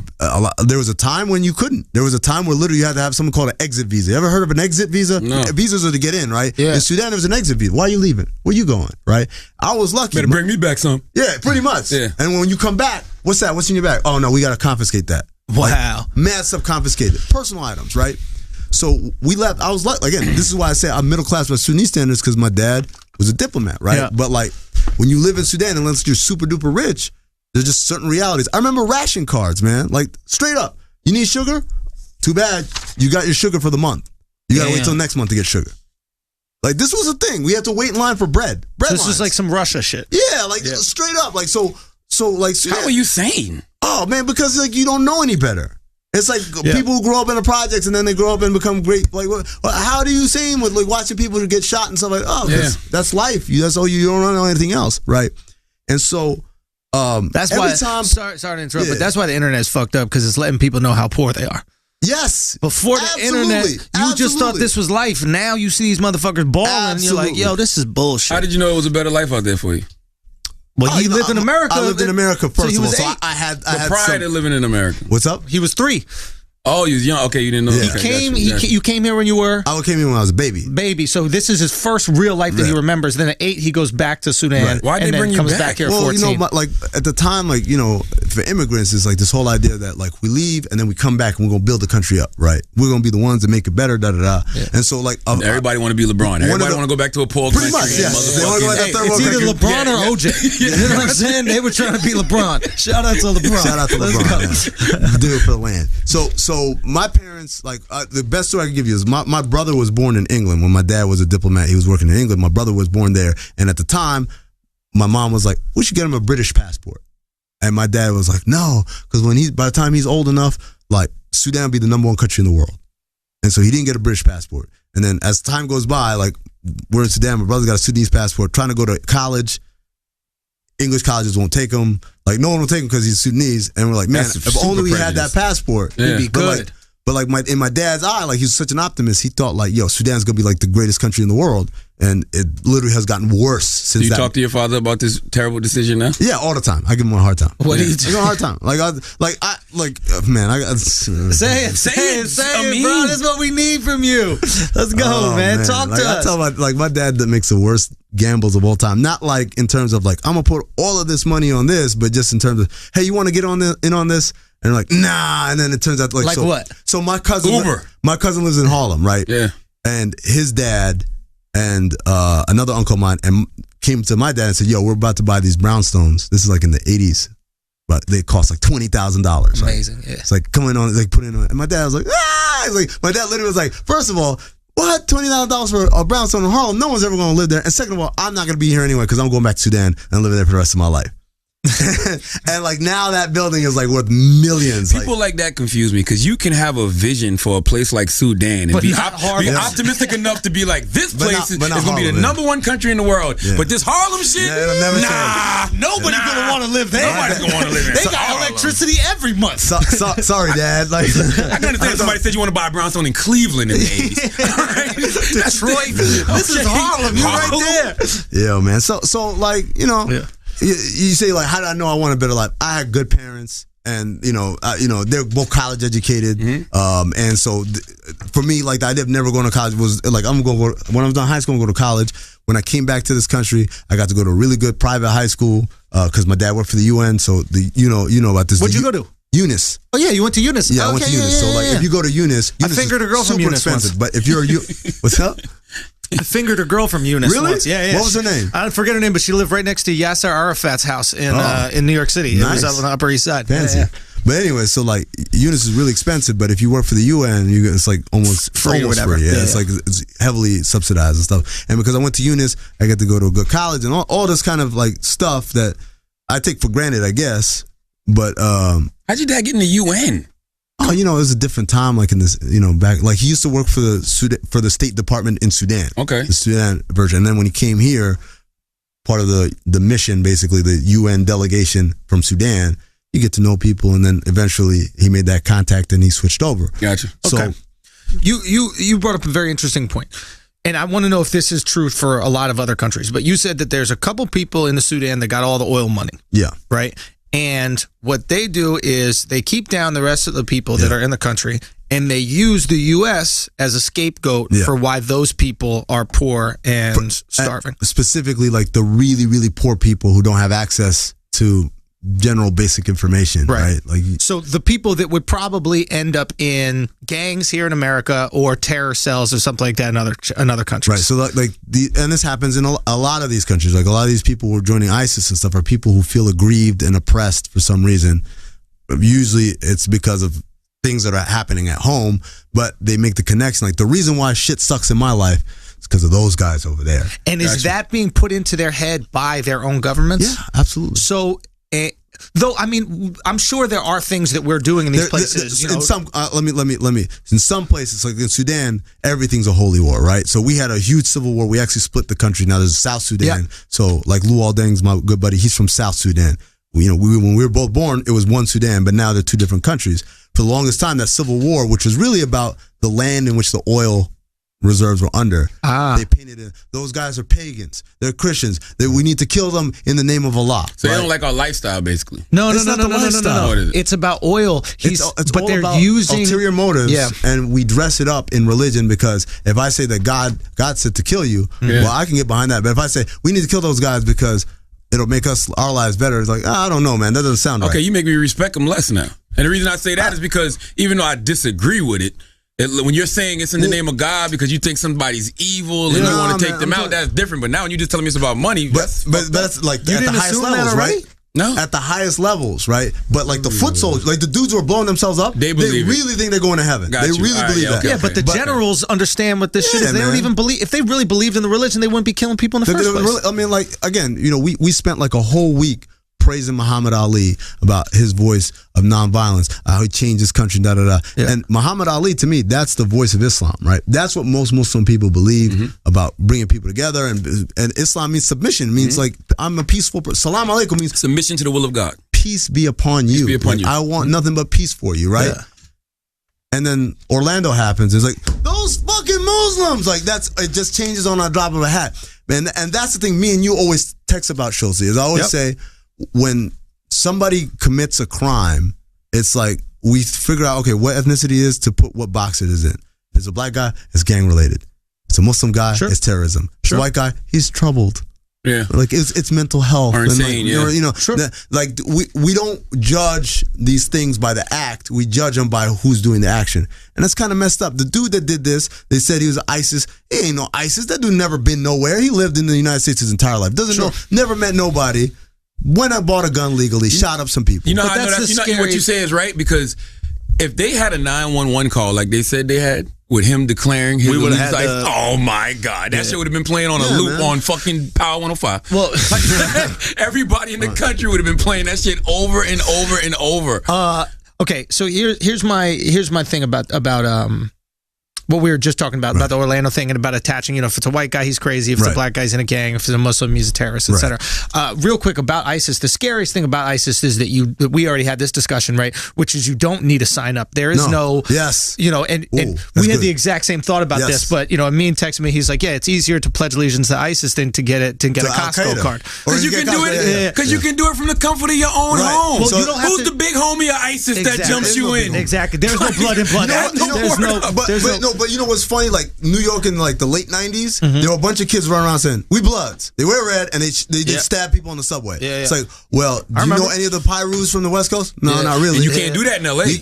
Absolutely not. You can't just run around talking about I'm blood in LA. But the scary thing about ISIS is that you could go push a lady into the subway tracks, and then right after you could say, "I did this for ISIS," and ISIS will be like, "Yo, that was us. That was us. That was us." So ISIS all right, might be the exact opposite. ISIS might be somewhere like, hold up now. We ain't do that dumb shit. They want terror everywhere. They want everyone what helps them. They want you to feel like, is this dude next to me ISIS? How do we know this for sure, though? They do it. They just claim. The only reason I say that though is because we don't have a big homie. They claim like, it. Who's the voice of ISIS? They just claimed the Orlando shooting, even though they had nothing. It's not like who's we? You say you sound like ISIS. Like who? You don't follow them on Twitter? No, I don't. I know, but they are on Twitter. No, I don't. You definitely can't be following them on Twitter. Who's saying this? Because didn't they have a guy, what was the guy's name? ISIS. Something Jihad that they killed? Jihadi John or I remember him, but who's the guy now? So there are people in ISIS who will claim these things, right? And they will put stuff out through videos, through social media, on the black webs, on all these other things. How do we know the same thing that's happening, how you say in Sudan, is people putting things in the people in Sudan's head? How do you know America's not doing that to us? I'm sure. You know what I'm saying? Hey, they do it to us in a lot of different ways. In a less, maybe you can argue, violent way, but in a lot of ways they are doing to us, telling us what our best interests are. These types of things. They're doing it when they say that this dude that shot up the thing in Orlando, he's ISIS. We need to get all of them. Like that's what that is. Now I will say this about the Orlando thing, and this is one of the reasons why I don't think it's that far-fetched. If this gay club was in I don't want to say any Muslim country, but in many Muslim countries, it would be shot up the second it opens. Shot up. If it was in the Sudan, it would be shot up the second it oopens. If it was in Iraq, if it was Syria, if it was Saudi Arabia, it was in Iran, it would be shot up the second it It opens. wouldn't even get open shows. So, no, I as soon know. as you have the idea. I know. You know what I Hey, jihad. You know what we need to open up Pulse, a gay club. What? Bang, bang, bang. So my point is, we act like this. People go, this is not Islam. This is not whatever. But if we can say that, because real quick, we can say that, but the point is, when you go to these countries, regardless if Islam is a peaceful religion or not, the way it's interpreted in the Middle East and in a lot of parts of Africa is a very hateful religion for homosexuals. Yes. And it oppresses homosexuals through, one, either jail, killing them, stoning them, etc. So when people go, this has nothing to do with Islam, that's not accurate. Well, this is what I'll say. And I would say real quick, not to interrupt, real quick, I would say that the same goes for Christianity to a lesser extent. I don't know if there are Christian countries that will say the punishment for homosexuality is murder, but I know for a fact that Christianity and Judaism do punish. I think there was at a pride parade in Israel, there was some Hasidic Jews that actually, I don't know if they murdered somebody, but there was an attack at a pride parade. Right. So this happens with monotheistic religions that are homophobic. So this is not an Islam thing. Right. But I want to point out this idea that everybody's going, that I find is so funny. The left is so protective of Islam, yet there's so many Muslim countries that are against all these tenets that the left believes in. Right. I mean, but there's a lot of things. There are a lot of things that are contradictory. But again, and I speak out of ignorance, maybe someone can correct me, but how many gay clubs are there in Compton? But what? I mean, honestly, I don't know. That'd be really funny if one of us was like, "Nah, there's 3." But what I'm saying is, that's the most random question I've been asked all year long. Yeah, it's like because I'm going to Compton. How many gay clubs in Compton? Hey, Kendrick. That's the way it is. Like, it's all about the wording, the tone, right? It's like, how many gay clubs in Compton versus how many gay clubs in Compton? Yeah, exactly. It's completely different. But my point is this, right? Like what you described, like if a gay club opened in Saudi Arabia, it'd be like the second open. Like there are places in this country, if a gay club opened, the second it opened, it would be firebombed, right? Homophobia is a thing the world needs to get over. Now, the United States is ahead of the curve, and there are countries that are ahead of the curve of the United States, and then there are a lot of countries and a lot of parts of the country that are behind the curve. And in those parts of the country, right? Right. And in those parts of the world, they are very religious parts of the world and religious parts of the country. So to me, I don't go, well, we got to get over homophobia, but let's still keep on thinking that religion got everything right. I think that religion got some things wrong. I think one of those things is homosexuality. Religion is man's interpretation of God. Religion got 95% of everything wrong. Because I'm going to tell you why. I'm going to tell you why. Because all you got to do is interpret things the way you want to interpret things. Exactly. The Bible will tell you don't eat pork. The Bible will tell you don't have sex before marriage. But we disregard all that shit because we love pussy and we love bacon. Pork. Bacon good. So it's like we pick and choose what we want to follow. I'll give you a perfect example. In Islam, you're allowed to have 4 wives, right? Mm-hmm. Right? So people think, oh, it's polygamous, da-da-da. Like the actual Quranic verse says, like you can have 1 wife or 2 or 3 or 4, but you have to treat them all equally. Yes, which is impossible. Wait for it. And then the punchline, but you won't.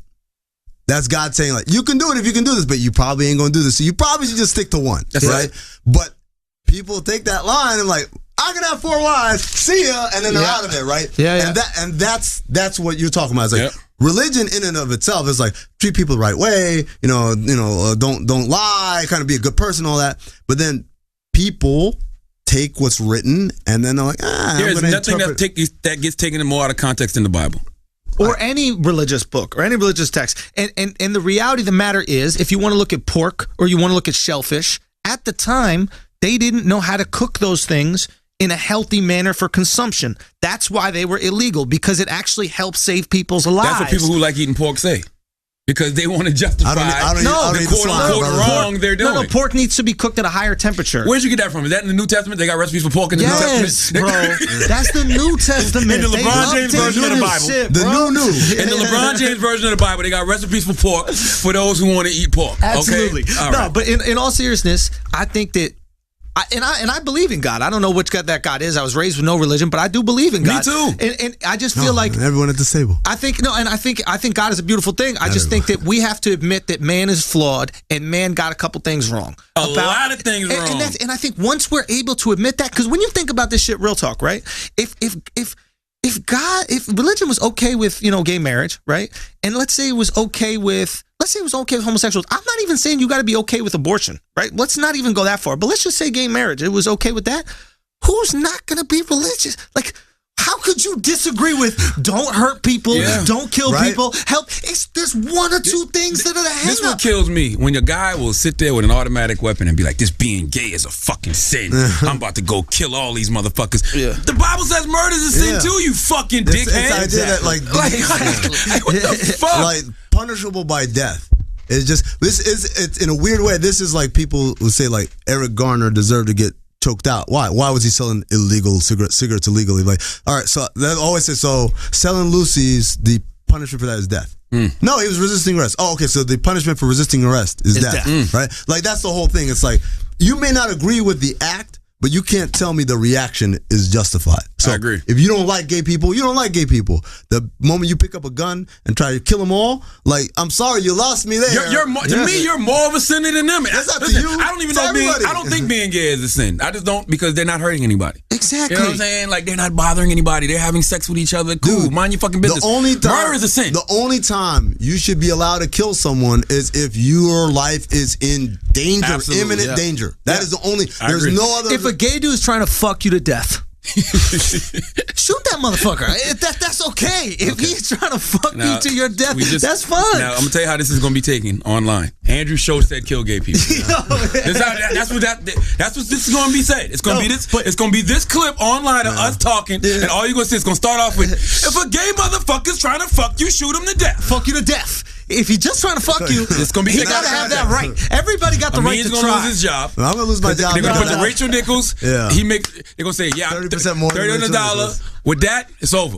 It's done. The part where you said Dwight Howard signing Orlando would be the that's him. Like, no, but they'll stick it on me. They're gonna put it on. Like there's that girl or that lady, I should say. She was on that Barstool Sports podcast. And she was oh my God. And now she can't work. She went crazy. Anywhere. What'd she say? She was on like on a podcast like this. Trying to be a real nigga. She's a side, pretty much. That's what she was doing. What she was trying to do. She's a sideline reporter for the Orlando Magic. And she was talking about like Mexican people and like like she hit every racial stereotype, right? And like they're all on the set like ha ha ha joking whatever. And like the thing got out and she literally is like lost her job and no one will hire her ever again. And for the record, I didn't say that Dwight Howard resigning. No, listen. For the record, I didn't say Dwight Howard resigning with Orlando would be the most tragic. I say it would be the next in the long list of tragedies that have happened. Fair. That is definitely that's fair. Let's pay some bills before we get back. I gotta pee anyway. All right. Today's show is also brought to you by Touch of Modern. Did you get Dad a good gift this year for Father's Day? Whether you did or you didn't, it's not too late. All right. Late to impress Pops by getting him a cool and unique gift from touchofmodern.com. Every time you go to the site, it's like being a kid in a candy store, except candy is the latest tech gadgets, men's fashion, and accessories, and incredible tools. With new sales launching every day, touchofmodern.com is the one website to discover and elevate your lifestyle in a single click, or many clicks. Buy a bunch of shit, okay? Just to give you a taste of what you might find on the site, I went there, right? Last night, and I was checking out their stuff, I found a Bluetooth lock, which is a great idea. Basically, you can lock your bike or stuff up at the gym and use your phone to unlock it. So instead of worrying about whether you remember the combo or you have to tie some key around your ankle or some weird shit, it retails for $90. Touch of Modern had it for $60. That's what is that? 33% off something. I can't really do math like that. But then I find out something called a Blueit, okay? Pleasure Trainer, which sounds very pornographic, but it's not, okay? It's a product designed to help you give your sexual health the same attention as your physical fitness. Maybe it is. We'll give you the tools to turn a mindless habit into a pleasure training routine that puts you in control of your sexual performance. So basically a high-end portable vagina. It was $79 reduced to $49, and that's not used. All right, definitely don't buy a used Blueit. All right, because somebody has blown it in that Blueit, and you don't want to be in that fluid, which is a great deal. $49 when you think about it. It's travel friendly, so I'm going to grab one for Wax. So the next time he's on the road, he'll have an option instead of stalking hotel lobbies at 3 a.m. for fours. Just one note on this: I noticed it's final sale, not eligible for return, so you can't defile this thing and then try to send it back. All right, stretch out that Blueit. So, as you can see, there's a little bit of everything at Touch of Modern. Our listeners can get great deals right now when they sign up at touchofmodern.com. That's touchofmodern.com. And tell them the Brilliant Idiot sent you. Do it today, do it now, because tomorrow it'll be different. That's how life rolls in the fast lane. That's right. And listen, man, for everybody that was slandering us for our Michael Jackson comments last week, I just want to say this to Michael Jackson's hive. All right? Sweet vindication. It's not vindication, but it's just, we weren't making fun of child molestation. We're making fun of the fucking pedophile. Yes. It's a difference. Huge difference. Okay? We're making fun of the motherfucking pedophile. And I don't know if Michael Jackson was a pedophile or not. But boy, it's a lot of evidence against him. But I'm going to tell you why I don't believe none of that new evidence that surfaced. Because it's the same thing in the OJ trial. When you got a whole bunch of motherfuckers that's trying to bury you, if they had fucking all of those pictures and shit they said they had, oh, absolutely. Yeah, but there's a lot of reasons why they could say it couldn't come out. Why? Maybe they searched it illegally. You know how you need a warrant or you need permission They had to a look warrant for for stuff? Neverland. Yeah, but the reality is maybe they got that stuff before they had permission to use it. You know, there's all this legal shit that goes into whether or not you can or cannot use it. Like with the OJ case. The DNA stuff, yeah. Exactly. You can't use it because, you know. So I think Leak it online now then. Say again? Leak it online. You got to leak that shit. You got to leak it. And if you're one of the people, the prosecutor that was against Michael, you got to be like, see? I told you. I fucking told Man, you. I don't know if you guys saw it. I mean, I'm pretty sure we knew it at the time, but Casey Anthony, like, she came out and was like, yeah, like pretty much. Yeah, she did it. Like, the defense attorney was like, yeah, she did it. Get the fuck out of here. Yeah, man. I don't know if that's true or not. That sounds like, I saw that, but I didn't see it anywhere other than the internet, so I can't believe it. Wait, what? Yeah, man. So she said she killed her. Well, she didn't say it, but like somebody who was with the case. Now I sound like the internet. You are the internet. No. That's why you don't talk to Muslims on the internet. They're just trying to recruit you for ISIS. Jesus. Exactly. Jesus Christ. No, I like having a mean hit simply because I don't like generalizations. I hate when people profile. I hate that the fact that everybody thinks all Muslim Americans are terrorists, Man. and they just want to blow things up because that is far from the case. 9/11. When 9/11 happened, I had to go into a government office, get fingerprinted, get photographed, and then they like all my checking accounts of information. So to this day, I know the U.S. government knows exactly what I spend my money on, where I'm at, where I'm traveling. They know all these things. Just because you were from Sudan? Because after 9/11, like, they rounded up people. Like, they didn't look like concentration camps, but like, they rounded up people. I had to go get registered. But why you specifically? A bunch of Muslim people had to do this. You'd have never got that job at ESPN after 9/11. Oh, no way.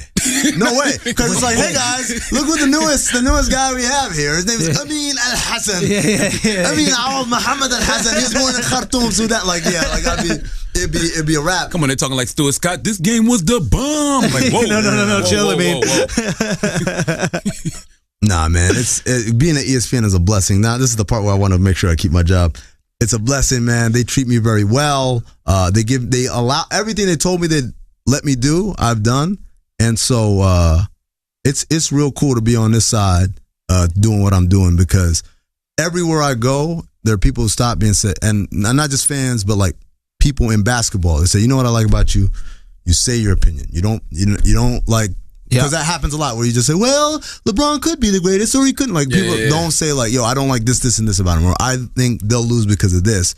People shy away from those opinions, and a lot of people respect the fact that I come and I'm not just shooting off the hip. I'm giving reasons why. Now, I may not always be right, but I try and do like the right thing, what I believe in, and not what people. Nobody is right when it comes to making predictions. I saw a video they put of Stephen A. Smith up yesterday. Stephen A. Smith has predicted the finals wrong for the past 7 years. Yeah. Like literally, I mean literally. It was back to back. This shit was hilarious. And like the best one is like the Spurs and the Heat, because the first year he says, LeBron James, you about to play against a real team, and the Spurs are about to beat you. And then say, and the Heat win. And then like the next year is like, I gotta go with LeBron James. Yeah. And it's like the Spurs defeated him in 5 games. And it's up to this year. Yeah. He went with Golden State. Last year he went with LeBron James. The Cleveland Cavaliers are gonna beat the Golden State Warriors. Jump shooting ain't gonna get it done. And the Golden State Warriors are champions. And this year like, that's the greatest team we've seen since Michael Jordan's Bulls. Sorry, Golden State's gonna win. And the Cleveland Cavaliers. Like, it's funny. It's Mike Breen's voice every single time, and he's got that voice. Well, I'm excited. It's only 11. Where do you rank the Warriors this season? This season, obviously, the championship had to be there to say it was the greatest season of all time. It's like 18-1 Patriots. Yep. Yeah. So it's It don't matter. It don't matter if you don't win. No, it does. Nobody gives a shit that you were 73-9 now. Question, real quick, about predictions. Because this is something that. How often do you need to be right for your opinion to be credited, or do you never need to be right as long as your opinion is interested? The truth is you never need to be right as long as you're interesting, right? Because at the end of the day, the E and ESPN starts for entertainment, and they don't judge any of us, not Turner, not NBA TV. No network is judged by, but were you right? They're judged with, but did people tune in? That's true. Right? Skip and Steven are never right. So Skip Bayless said that Johnny Manziel was going to be the biggest thing in Cleveland. Bigger than LeBron. Bigger than LeBron James. Yeah. So he hate LeBron James, bro. The thing he said the other night was like the Spurs would have beaten the Cavs. Like, that was a nice little goodbye present. But the absolute God honest truth is we're all in this for like, can you attract eyeballs, right? But what I strive for is I don't strive to be right. I strive to have good reasoning behind why I think the way I think. So my thing is I don't want you to agree with me. Let's leave predictions alone. Let's just say opinion. I don't want you to agree with my opinion, but I want you to say, I don't agree with you, but I see your point. I see how you got to that part. That's all I want. That's all I strive for, because nobody can get. No, if we could tell the future, I wouldn't be doing this. Sorry, I'd be playing Powerball. You'd be Biff. I'd be Biff. Exactly, and then like the streets would be on fire, and I'd live in a casino. America would look like Sudan. Yeah, but I'd be like Bashir. I'd be like, All right. So how did the Knicks change what's going on? Prayer. Besides prayer. Besides. I don't know. You got to offer, I guess, $300 bajillion to Jim Dolan to help he sells. Everything. You think the problem is Dolan? Every problem with every team you think of is like, why can't they? It always starts with the owner. The owner's a fuckboy. Like nothing else is gonna work. Dang. Like you got to get good ownership. The best teams in the NBA are the Spurs and the Heat, because their owners know, like, my job is to cut a check and get the fuck out of the way. And I got the right people in charge, and they may not win every year, but over time, I trust their process. And that's the problem with my Dallas Cowboys. Jerry Jones, absolutely. It's the Suge Knight, all up in the video, dancing, want to be like. If you're trying to do that, it doesn't really work out that well. So outside of Dolan, and this is honestly to the Dwight Howard situation. I was hating on Batum a lot. You know, Nicholas Batum, he plays for Charlotte, right? Yeah. And just because I feel like he's kind of soft and he runs and his hands kind of like fold down like this, like kangaroos. You know, like when he runs, his hands are always folded over. It's really weird. Like he was ready for you to like kiss him on the hand. And I was like, this guy's, I don't like it. He's just soft. And then I heard that the Knicks were going after him. And all of a sudden, immediately I was like, I mean, he's 6'10". You know, he could shoot. The guy's got length. He could defend. So maybe is there something about when you love a team so much you're blinded? So we had Kevin Hart on the jump. Kevin Hart was talking about, Ben Simmons said he won't work out for the Sixers, unless they promise him. And Kevin Hart was saying, he's getting bad advice. You can't do this stuff, da-da-da. You're a professional. You got a league, da-da. Because, Kevin's from Philly. So and then at the end of it, he was like, no, but seriously, Ben, stop bullshit, man. We need you, man. Like, beggars can't be choosers, right? That's why. Like, you can say all these things and opinions, but if you have a bad team and there's a good player, maybe he's not LeBron, but like, you don't have talent. You need talent in any shape, form, or fashion. You can't start getting picky and choosy. And that's what's happening. Inside, like, oh, shit, this guy would actually make us better. Maybe not championship better, but a step in the right direction. So who would you put on the Knicks?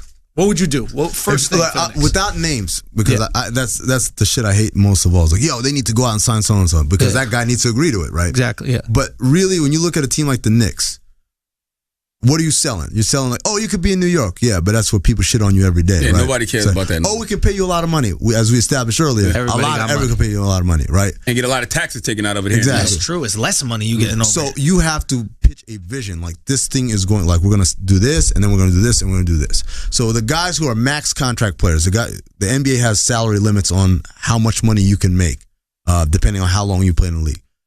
Those guys, pretty much their market is set. I'll give you an example. Let's just use LeBron James for an example. Mm-hmm. LeBron James is going to make the max no matter where he goes. Or Kevin Durant is a better one, right? Kevin Durant is going to make $27 million next year, no matter where he goes, whether he stays or he goes. So the Knicks saying, we can give you $27 million, doesn't do anything for him. But if you go for a guy like Batum, who may not get the max, you overpay him. Now you can convince him. So in 2010, Amari Stoudemire got signed by the Knicks. The reason why he went to New York, I was with the Suns. We offered him $100 million, of which like 75% was guaranteed. The Knicks said $100 million, fully guaranteed. No questions asked, no strings, nothing. Amar'e's like, yo, I want to stay in Phoenix. I love living here. My family loves it here, but $100 million is $100 million. Yeah. He leaves, right? He leaves. Everything about the Knicks start changing. Start being more positive. People coming to games. They're excited. The younger players are getting better.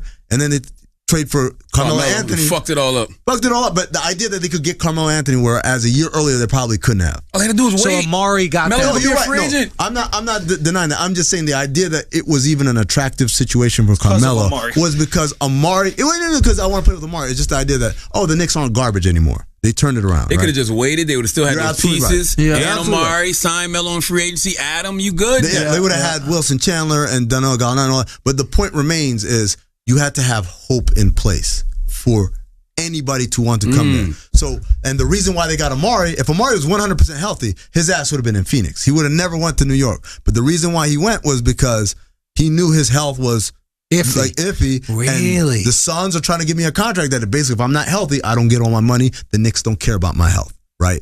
They want me there. And so that's why it worked out for him, right? It worked out for the Knicks in terms of turning around and becoming at least a competitive team. You're in the same spot again. This team is garbage. It's a joke. No one wants to play here. If you want to go get Al Horford or Mike Conley, these guys are like, fuck Derrick you. Rose. Everyone, Why even mention Rose? Why even say because that? you're desperate. I know, but not that desperate. Not that desperate, right? Dude, Rose, Batum, I'm into. There's no way Conley's coming, right? I mean, I would love Conley. Because again, but- like he can go get Max from the Spurs. Why would he go to the Knicks? So how hard would it be? Okay, do you think Melo can be the number one guy on a team? Not anymore. There was a time, yes. Now I think he can still be like the number one scoring guy, but he's got to play along somebody else. So I'll give you a great example. Again, from my Phoenix days, we had Steve Nash and Amari Stoudemire. Amari Stoudemire led our team in scoring. Amari Stoudemire was a perennial all-star, best power forward in the game. But we knew who the MVP was. Steve. It was Steve, right? Someone's got to be his Steve Nash, whether it's Chris Paul, whether it's LeBron James. Somebody else has to be. I'm really the best player on the team, but you can lead the team in scoring, and you can get a bunch of endorsements and do all that stuff and have all that shine. But I'm the best player when it comes down to it. Now, will Melo? There's only a handful of people in the league that Melo will listen to, right? And LeBron's one of them. LeBron, I mean, dude, if he played on that LeBron team, because I remember when he was playing on the USA team, He's remember? killing because he didn't have to do anything other than what he likes to do. Like, Just all shoot you got the to do is shoot. Just Go pack handle Pack it up and go everything to else. Cleveland, Melo. He doesn't want to go. Oh, he don't want to go. So and still let me Cleveland. just say right now, this is first of all, it's still Cleveland. Yeah. They steal fire trucks. He's not going. Yeah, I'm not reporting this as news, of course. but this is the general feeling is that Carmelo Anthony, and this is earlier I was talking about why do we care whether a guy wants to make money over winning championship. Carmelo Anthony wants to win. He wants to be remembered as a great player. But more than that, he wants a financial business legacy that goes well beyond his playing career. There's a belief that the best chance of that happening, of him becoming like a Magic Johnson, like becoming like Junior Bridgman, who nobody remembers. He's a dude that traded Kareem for. Going to LA. He owns like 1 million Wendy's franchises. Oh, yeah, He's yeah. a bigger businessman than he ever was a basketball player. Yeah. Melo wants to be that. And he feels like that happens here in New York. And specifically, that happens if I'm close to Jim Dolan. Because for all the shit that we talk about him, the dude is still super connected with old money Wall Street, right? If these are the priorities in your life, which who are we to judge? This is more virtuous than winning a piece of jewelry so that the city can have a parade and a party and steal fire trucks. These are his priorities in life. Then yeah, going to Cleveland doesn't make sense. Yeah, but if you win that championship for New York, every old school Wall Street guy is going to be on your dick forever. But we're saying you got to go to Cleveland. That's what he's saying. So I'm saying if he won one for New York. absolutely. And that's why he'll never leave. I think he'll never leave the Knicks. He'll say, "You guys come here, we'll win it here." What do the Knicks need to compete? We have Melo, we have Porzingis. I think first and foremost, you have to treat this is Porzingis' team, and Melo's just a dude to help him along. Really? You gotta approach it like that. If Melo's around for us to start competing for a title, great. But you can't make decisions at the expense of Porzingis' window for Melo. So meaning I can't go out there and put all in on a dude who's 32 years old because go after younger guys who will grow. You you want guys who will grow with the team. You definitely need better point guard play. Yeah. You definitely need defensive players, guys who can defend and still hit shots, right? Because if you can just defend and can't hit shots, no one's going to guard you. Hello, Harrison Barnes. You need Damari Carroll. You need guys like that. Gotcha. But then beyond all that, you need clarity. Are we running triangle or not? Phil, are you gonna be here in the long haul, or are you leaving next year to go be with Jeannie? Like all of these things, this is the dysfunction. It's not, they don't have players, but it all comes back to all the circus shit, right? When was the last time you heard the Spurs, Greg Popovich, man, he wants to go be with his woman in another town. Yeah. Like, when have you ever heard of like Eric Spoelstra? Hey, where were you during training camp? Banging this chick in LA because he had the day off. Like, all of these distractions that takes away from, you're not serious about winning a championship if you got to deal with this petty shit. Like, the whole idea is it's hard enough as it is to get players on the right page and make the right decisions and coach and everyone stays healthy and we win a title. Just doing the right thing is hard as hell. The moment you start doing all this other extra bullshit, you just made your life so much harder. You just said, basically, we're not going to win a championship. So the things that stop the Knicks beyond just, hey, they can't get players, is all this extra bullshit. The culture of the team. The culture of the team is all fucked up, right? Everything. And it starts from the top. You got next season, 3 seed though, probably. Yo. I'm gonna play this.